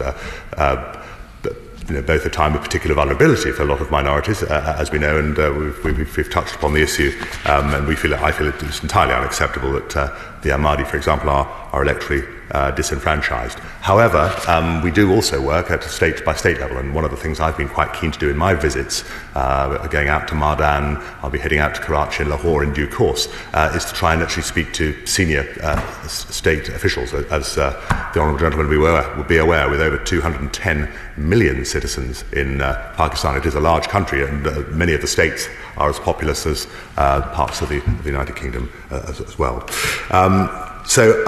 We have and will continue to raise with the Pakistan Ministry of Human Rights the issue of the protection of minority religious communities. I've also done so in writing to the Foreign Minister Khawaj Asif, and my ministerial colleague, I know Lord Ahmad, raised this issue as recently as February with the Pakistani Minister of Interior. The Ahmadi community are prevented, however, by the terms of the Pakistan Constitution and its penal code from not just practicing their religion freely, but being electorally franchised, or indeed, dare I say it, from really being full members of the Pakistani community. That is unacceptable. We will state that here and now, and will continue to state it in our conversations with our Pakistani counterparts. Followers of other religions, including Christians and Shia Muslims, also suffer prosecution, and at the UN last November, the UK pressed Pakistan to strengthen the protection of minorities. We also urged them to explain the steps being taken to tackle the abuse of blasphemy and anti-terror laws, which leads to attacks against members of religious minorities. Algeria and Pakistan are not the only countries where this takes place. In Bangladesh, regrettably, the authorities have often failed to protect minority religious groups. I'm aware, I'm being told by the whips that my time is almost upon me. I've tried to address many of the issues that have been taking place in this debate. If I may just briefly, with your indulgence, Madam Deputy Speaker, to say a little word about one or two of the issues that have been raised about counter-extremism work, which ultimately is a Home Office issue, but obviously it's an important aspect that we deal with. This government remains committed to tackling extremism in all its forms, violent and non-violent, Islamist and extreme far right and extreme far left. The threat from extremist influences continues to grow, and we're responding, I hope, with a cross-government, joined-up approach. We've also established a new commission for countering extremism with Sarah Khan as its first lead commissioner. She will provide support and advice to UK civil society to help them identify and challenge all forms of extremism. Whilst this currently has a domestic focus, it also recognises extremism needs to be tackled at source, which on many occasions can be traced to what happens overseas. The incidents of religious persecution in Pakistan have a tangible impact on community relations in the UK, and we are working very hard to reduce the risk of extremist influences being projected into our own communities. Madam Deputy Speaker, I have so much more I would like to say, but I do recognise that we do need to move on to other business. I've touched on very briefly the issues around social media and what needs to happen, and around entry clearance. But if I may conclude by saying this, can I reiterate that the Foreign Office will continue to promote freedom of religious belief for all. We'll do that right across the globe. We also intend to protect our communities here in the UK from the scourge of extremism by working with partners at home and abroad to counter extremist propaganda, by working with global internet service providers and other social media to ensure that we close down the space in which some of this terrible, divisive material can be disseminated, and by using every other means at our disposal to exclude from this country those who would do us harm. Madam Deputy Speaker, thank you, and thank you for the House for what I think has been a very worthwhile debate today. Siobhan McNaught. I'd like to thank Madam Deputy Speaker, the Backbench Committee, for allowing this time today. I'd like to thank the 8 backbench MPs, mainly from South West London, the best place in the world to live, who made speeches today, and for all those people who made interventions. I appreciate that this is a difficult day because it's as we go into recess, so I'm really grateful to the Shadow Minister, the Minister, the spokesperson from the SNP for being here. I don't think any of us should underestimate the power and the importance to the Ahmadi community of a debate of this sort taking place in the British Parliament on the floor of this chamber. It means that they are recognised and they are heard, and they desperately need to be heard. The question is, as on the order papers, members of that opinion say aye. Aye. The ayes have it. The ayes have it. I beg to move this House do now adjourn. Question is that this House do now adjourn. Mr. William Ragg. Thank you very much indeed, Madam Deputy Speaker. And it's